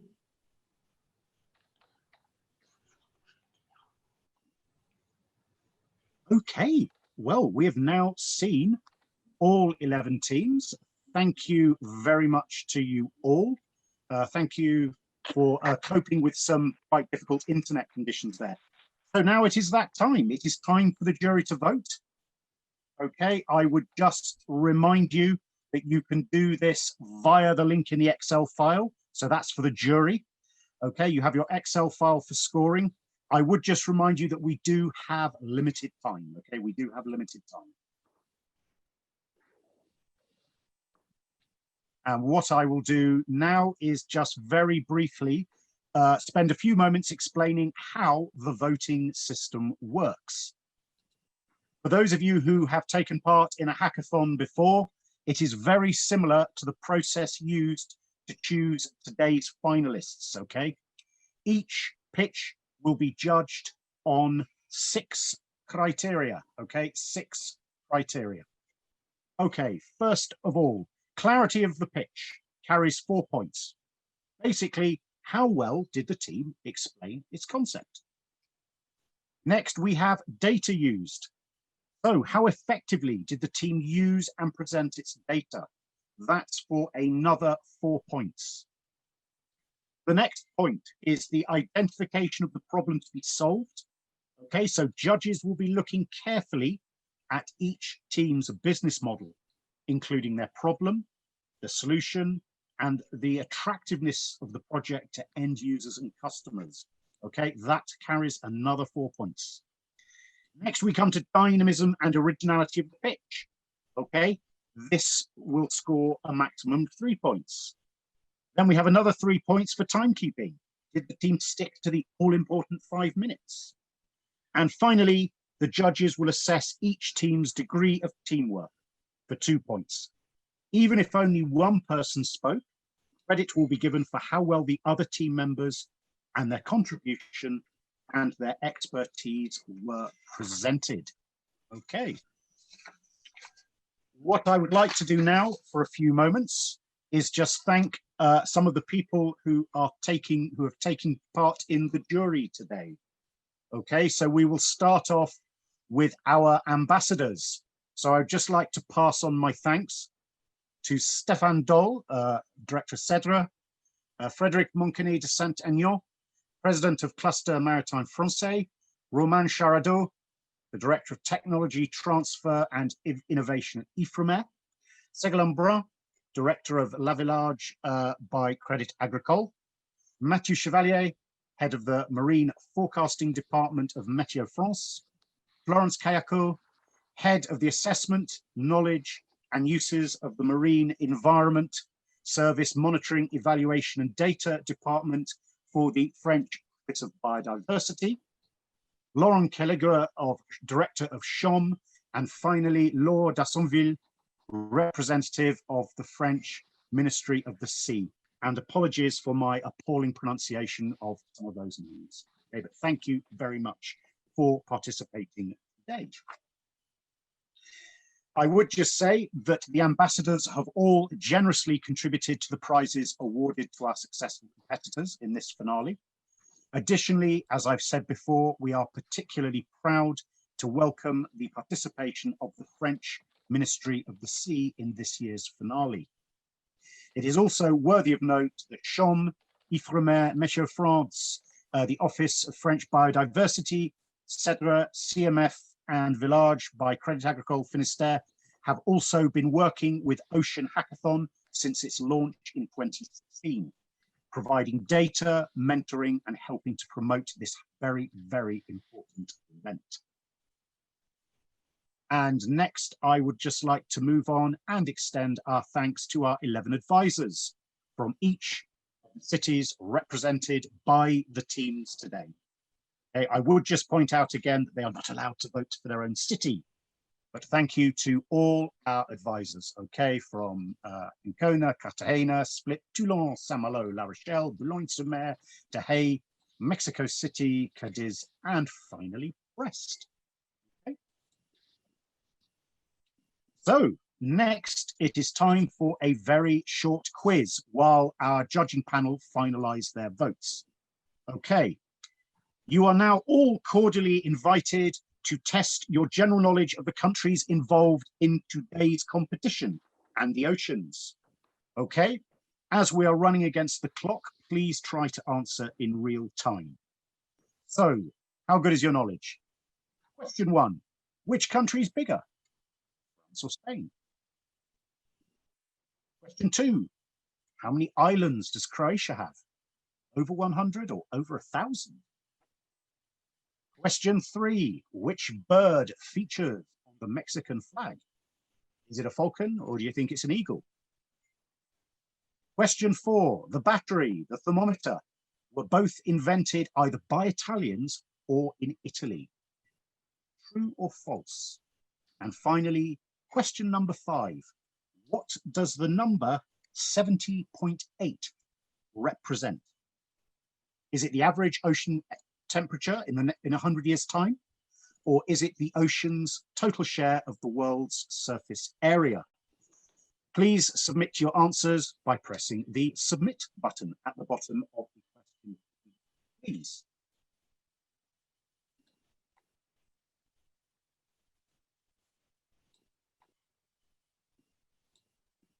Okay, as I said earlier, we are slightly up against the clock.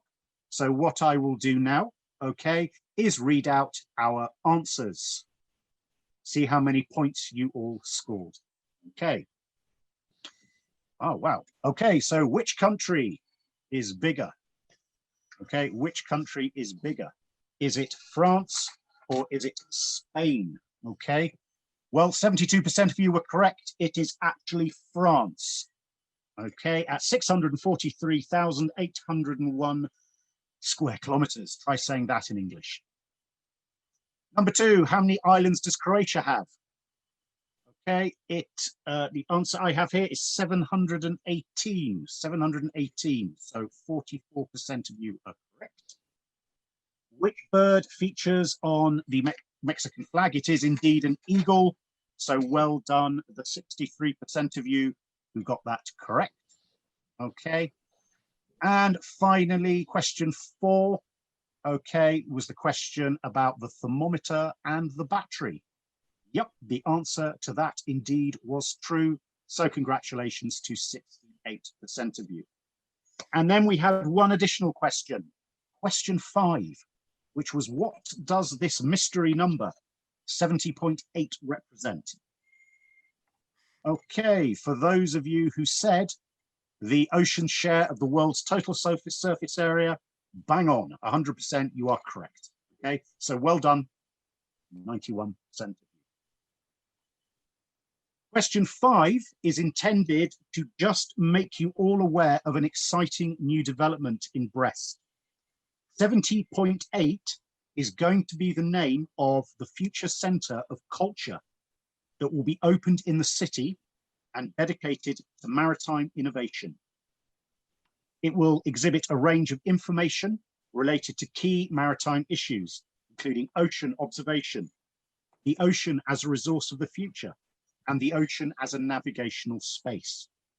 All of this will be presented in an immersive, great fun and educational setting. For example, visitors will be able to take a virtual tour of the ships of the future, to experience life aboard a submarine, if that's your thing, not my cup of tea, or indeed to go on a racing trimaran. Okay, that concludes the quiz. Very, very well done if you got 100% of those. What we are going to do now is just show a video, okay, which is a medley of information featuring the local Ocean Hackathon heats earlier this year. And I would just like to thank all the advisors who sent this material in from their various cities. Okay, so let's just enjoy this video now, showing previous Ocean Hackathon heats.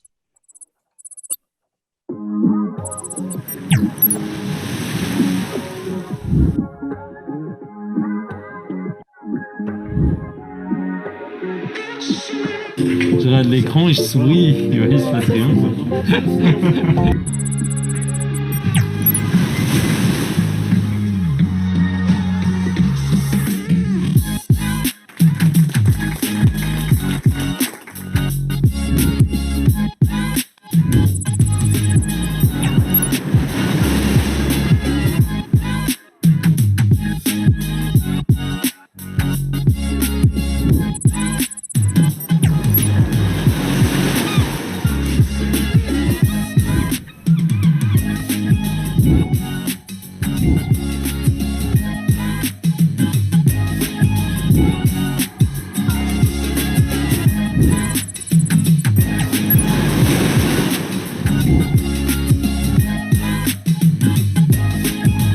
¡Feliz Hackathon!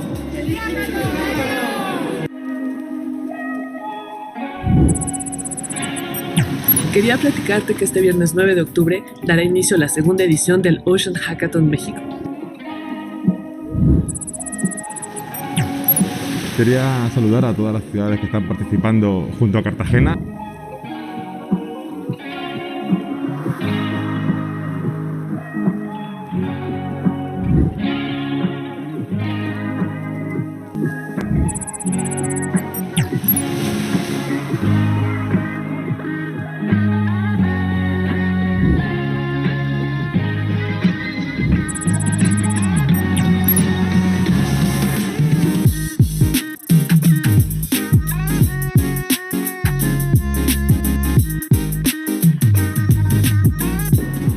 Nos déchets d'hier peuvent devenir notre matière première de demain.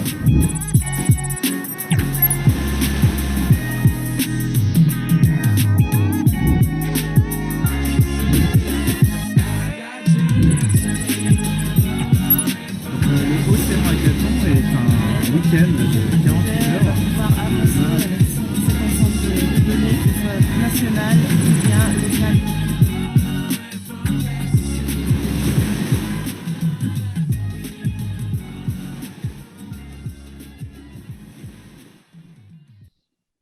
And thank you very much indeed to all the participants.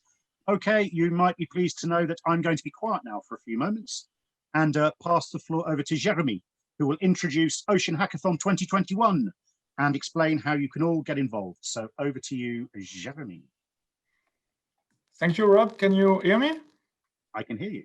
Okay, so thanks for letting me the opportunity to briefly present you the next edition. Indeed, there will be a next edition. We do not intend to stop this fantastic Ocean Hackathon adventure today, not after having listened all these very nice and impactful projects all over the world, and not after having started to build this World Ocean data community. So we are starting the 6th edition of Ocean Hackathon today with you, and would like to share with you some of the key information related to this new edition. The adventure of Ocean Hackathon 2021 will start on January the 15th through a call for cities to be launched all over the world to host Ocean Hackathon. We are, of course, willing to continue it with the 10 cities represented today, in addition to Brest, of course, but would like to include more countries. Then a call for challenges will be open in April in each of the cities hosting Ocean Hackathon. This is also a very important step for legal persons, including companies, but also for individuals to propose a challenge to be tackled by a group of people with various skills. After this, based on the challenges selected by the local advisors and data providers in each of the selected cities, we will launch the registration in September so that legal persons and individuals can choose a challenge according to their preferences and thus join a team. The Ocean Hackathon 2021 local editions will take place on November from the 5th to the 7th. Please save the date from now on in your agenda. At the end of the weekend, each city and its jury will select a winning team, which will be able to participate to the international grand final, which will probably take place in December 2021 in Brest, if it is possible to host you. Fingers crossed. Next slide, please. So I hope you will be numerous to join our Ocean Data International community. There are many different ways to join us, as you can see on the slide. So you can host the event in your city, submit a challenge, join a team to tackle a challenge, sponsor Ocean Hackathon, either at local or global level, or both. Provide data to teams, coach the teams, and of course, promote Ocean Hackathon in your networks. Please contact us for more information. And as a world exclusive, after the human octopus in a comics design identity used for the current edition of Ocean Hackathon, we would like to share with you the visual identity of the next edition. Drum roll, ready to see it? I think you already see it. So this is it. And Rob, I let you the floor. No. Okay, thank you very much, Jeremy. Okay, so now the waiting is over. It is the moment we've been waiting for. Hopefully the jury has finished its deliberations and we are ready to announce those all-important results of Ocean Hackathon 2020.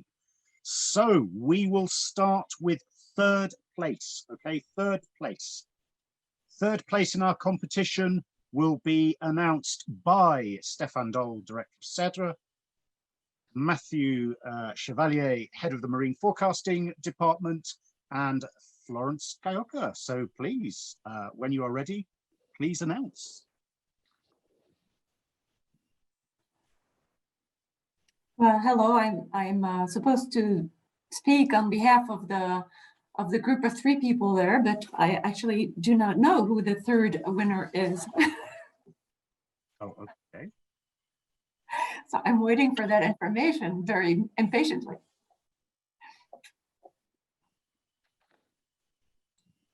Okay, I have the news. So the number 3 is the city of Split for their project. Let me see, what is the name of the project? I'll find it on my super, yeah, for the Advanced Mooring and Marinas project. So I'm very, actually, I'm happy at this, to give this award, if I can say so, because it is indeed a major topic for our institutions, the French Biodiversity Office. It's one of the major sources of pressure mooring on coastal areas. I don't know if Stéphane or Mathieu want to complete. Congratulations to Split. Oh, okay. Very good. So thank you. Well done. Congratulations to Split. Okay, so telling us who are second, we have, okay, from Ifremer, Romo, Frederic Moncani de Saint-Agnan, okay, CMF. So please announce us our second. Well, thank you very much. I have the same problem as for the third place. Right now, I have no indication of the winner for the second place. Okay, got it. Thank you. So it's very an honor and a privilege to have seen all these presentations. All were very, very innovative, very inspiring. And I'm really, really proud of all these young people which have worked a lot. But unfortunately, of course, there are winners and the second place, sorry, is for Mexico. Okay, congratulations, Mexico. Thank you very much. So Mexico are second. Bravo to Mexico. Okay, and this now brings us to first place. So the overall winners, okay? I give you Laurent Kelliger of Chaume and Ségolène Brun of Village by Crédit Agricole Ster. Drum roll for the overall winners. Thank you. This is a privilege to announce the winner, when I know it, at least. With Ségolène, we're proud to announce this winner as soon as we know him. Whatever, I would like to really deeply congratulate all presenters. I think all the projects that have been pitched this afternoon make sense. Some tell stories about using the ocean, a lot of them about healing the ocean from human aggressions. Also, there is a lot of consideration for crowdsourcing, which is certainly a very important asset. So many times there was the question about the economic model. I think in most cases, what we have to think about is how much would it cost if we don't do it.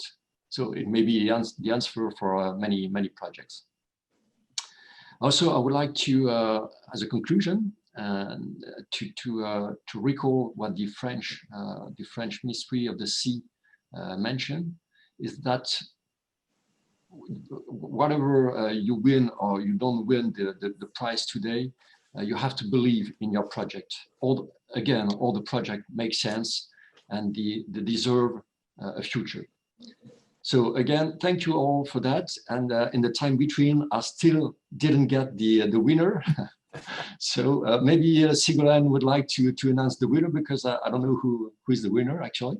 Yes, I'm really enjoy because I think this project will be maybe a really chance to change Mediterranean. And so I can say that the first project is, the winner is Ancona. And really, I'm glad of that. Congratulations, Ancona. Okay, very, very good. Okay, so congratulations. In fact, congratulations to all of our teams today. Okay, you are all winners. Okay. So next we have the French Ministry of the Sea would like to award its own very special prize to one of this year's competitors. So please, can I welcome to do that Laura Dazonville, please. Thank you very much.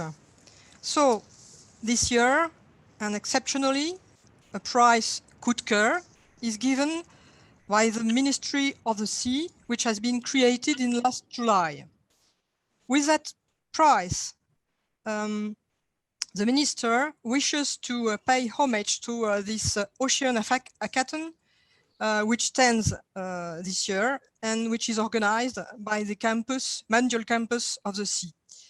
The ministry wants to promote the innovation in a way very stimulating. The Ministry of the Sea wants also to support in the time both this Ocean Hackathon and the projects which are the most promising. In addition, the three prizes we have already heard. So the coup de cœur, the prize coup de cœur of the Ministry of the Sea is given to the team of La Rochelle from France for the app for maritime navigation. This is simple, efficient, and a good explanation from the team. This idea, this project, allows to increase the access to information, and it includes a participative approach. So congratulations to that team. Very great. Congratulations to La Rochelle. Okay, so if I might, I would just like to invite a member of today's winning team just to say a few words before we finish, please. And if any of you would like to. Anyone from the winning team? And thank you. Well, I have to thank you, everybody, and I have to thank my team and well, of course, all the participants. So thank you all. We are, of course, very happy of this, and we really believe on our project, and we will try to keep promoting this idea with our efforts. So thank you very much for having appreciated the idea, and I'm also really happy to have built this team, because we didn't know each other through hackathon. So this has been a concrete opportunity to assemble a team of people very motivated that immediately started to elaborate, to put themselves with a lot of passion in this competition and objective. So thanks again also to Jerry, to everybody. Thank you.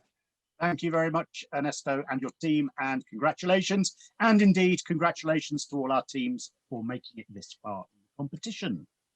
Okay, well, Excuse me, I would like, if it's possible, to make a little word also. I don't know if it's the place now. Yes, if you're quick, we can, yeah.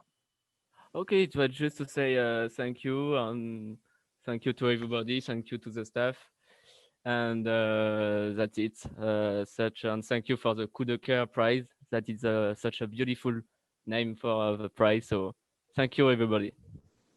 Congratulations, and thank you, Jan Tredant from La Rochelle. Okay, so well, that just about brings us to the end of this, the 5th edition of the Ocean Hackathon.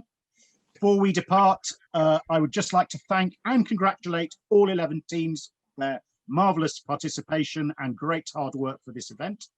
I would like to thank the ambassadors, advisors, okay, the Ministry of the Sea, and all of you, our spectators. And I've also been asked to give a special mention to our local advisors, whose names you can see on the screen now, okay, who have all worked tirelessly to make this great event possible. Okay. And just before we finally finish, those who want more information about Hackathon 2020 are welcome to contact us on using these contact details that Jeremy has already told us about, okay? And as I promised right at the beginning of this event, we will now display an interactive whiteboard on which we invite you all, to the teams and the jury, to make your comments, remarks, or indeed draw pictures if you are taken with the idea of doing that. That just leaves me to say thank you very much to everybody, and congratulations to our winners. Thank you.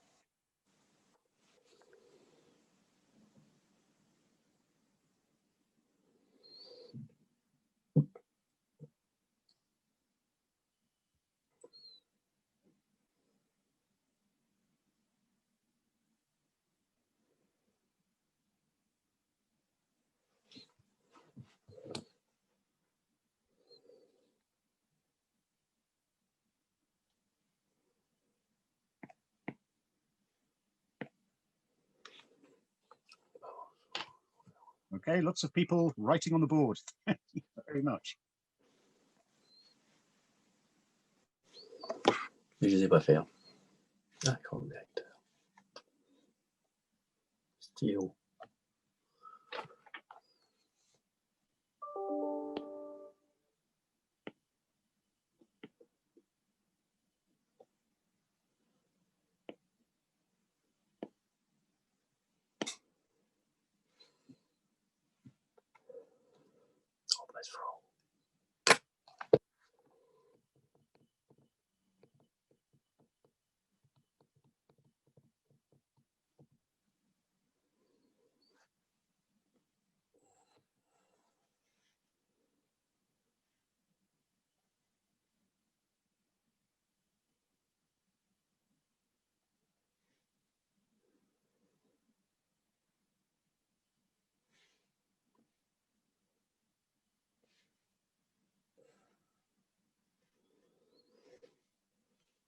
Mais comment on fait pour quitter ce truc là?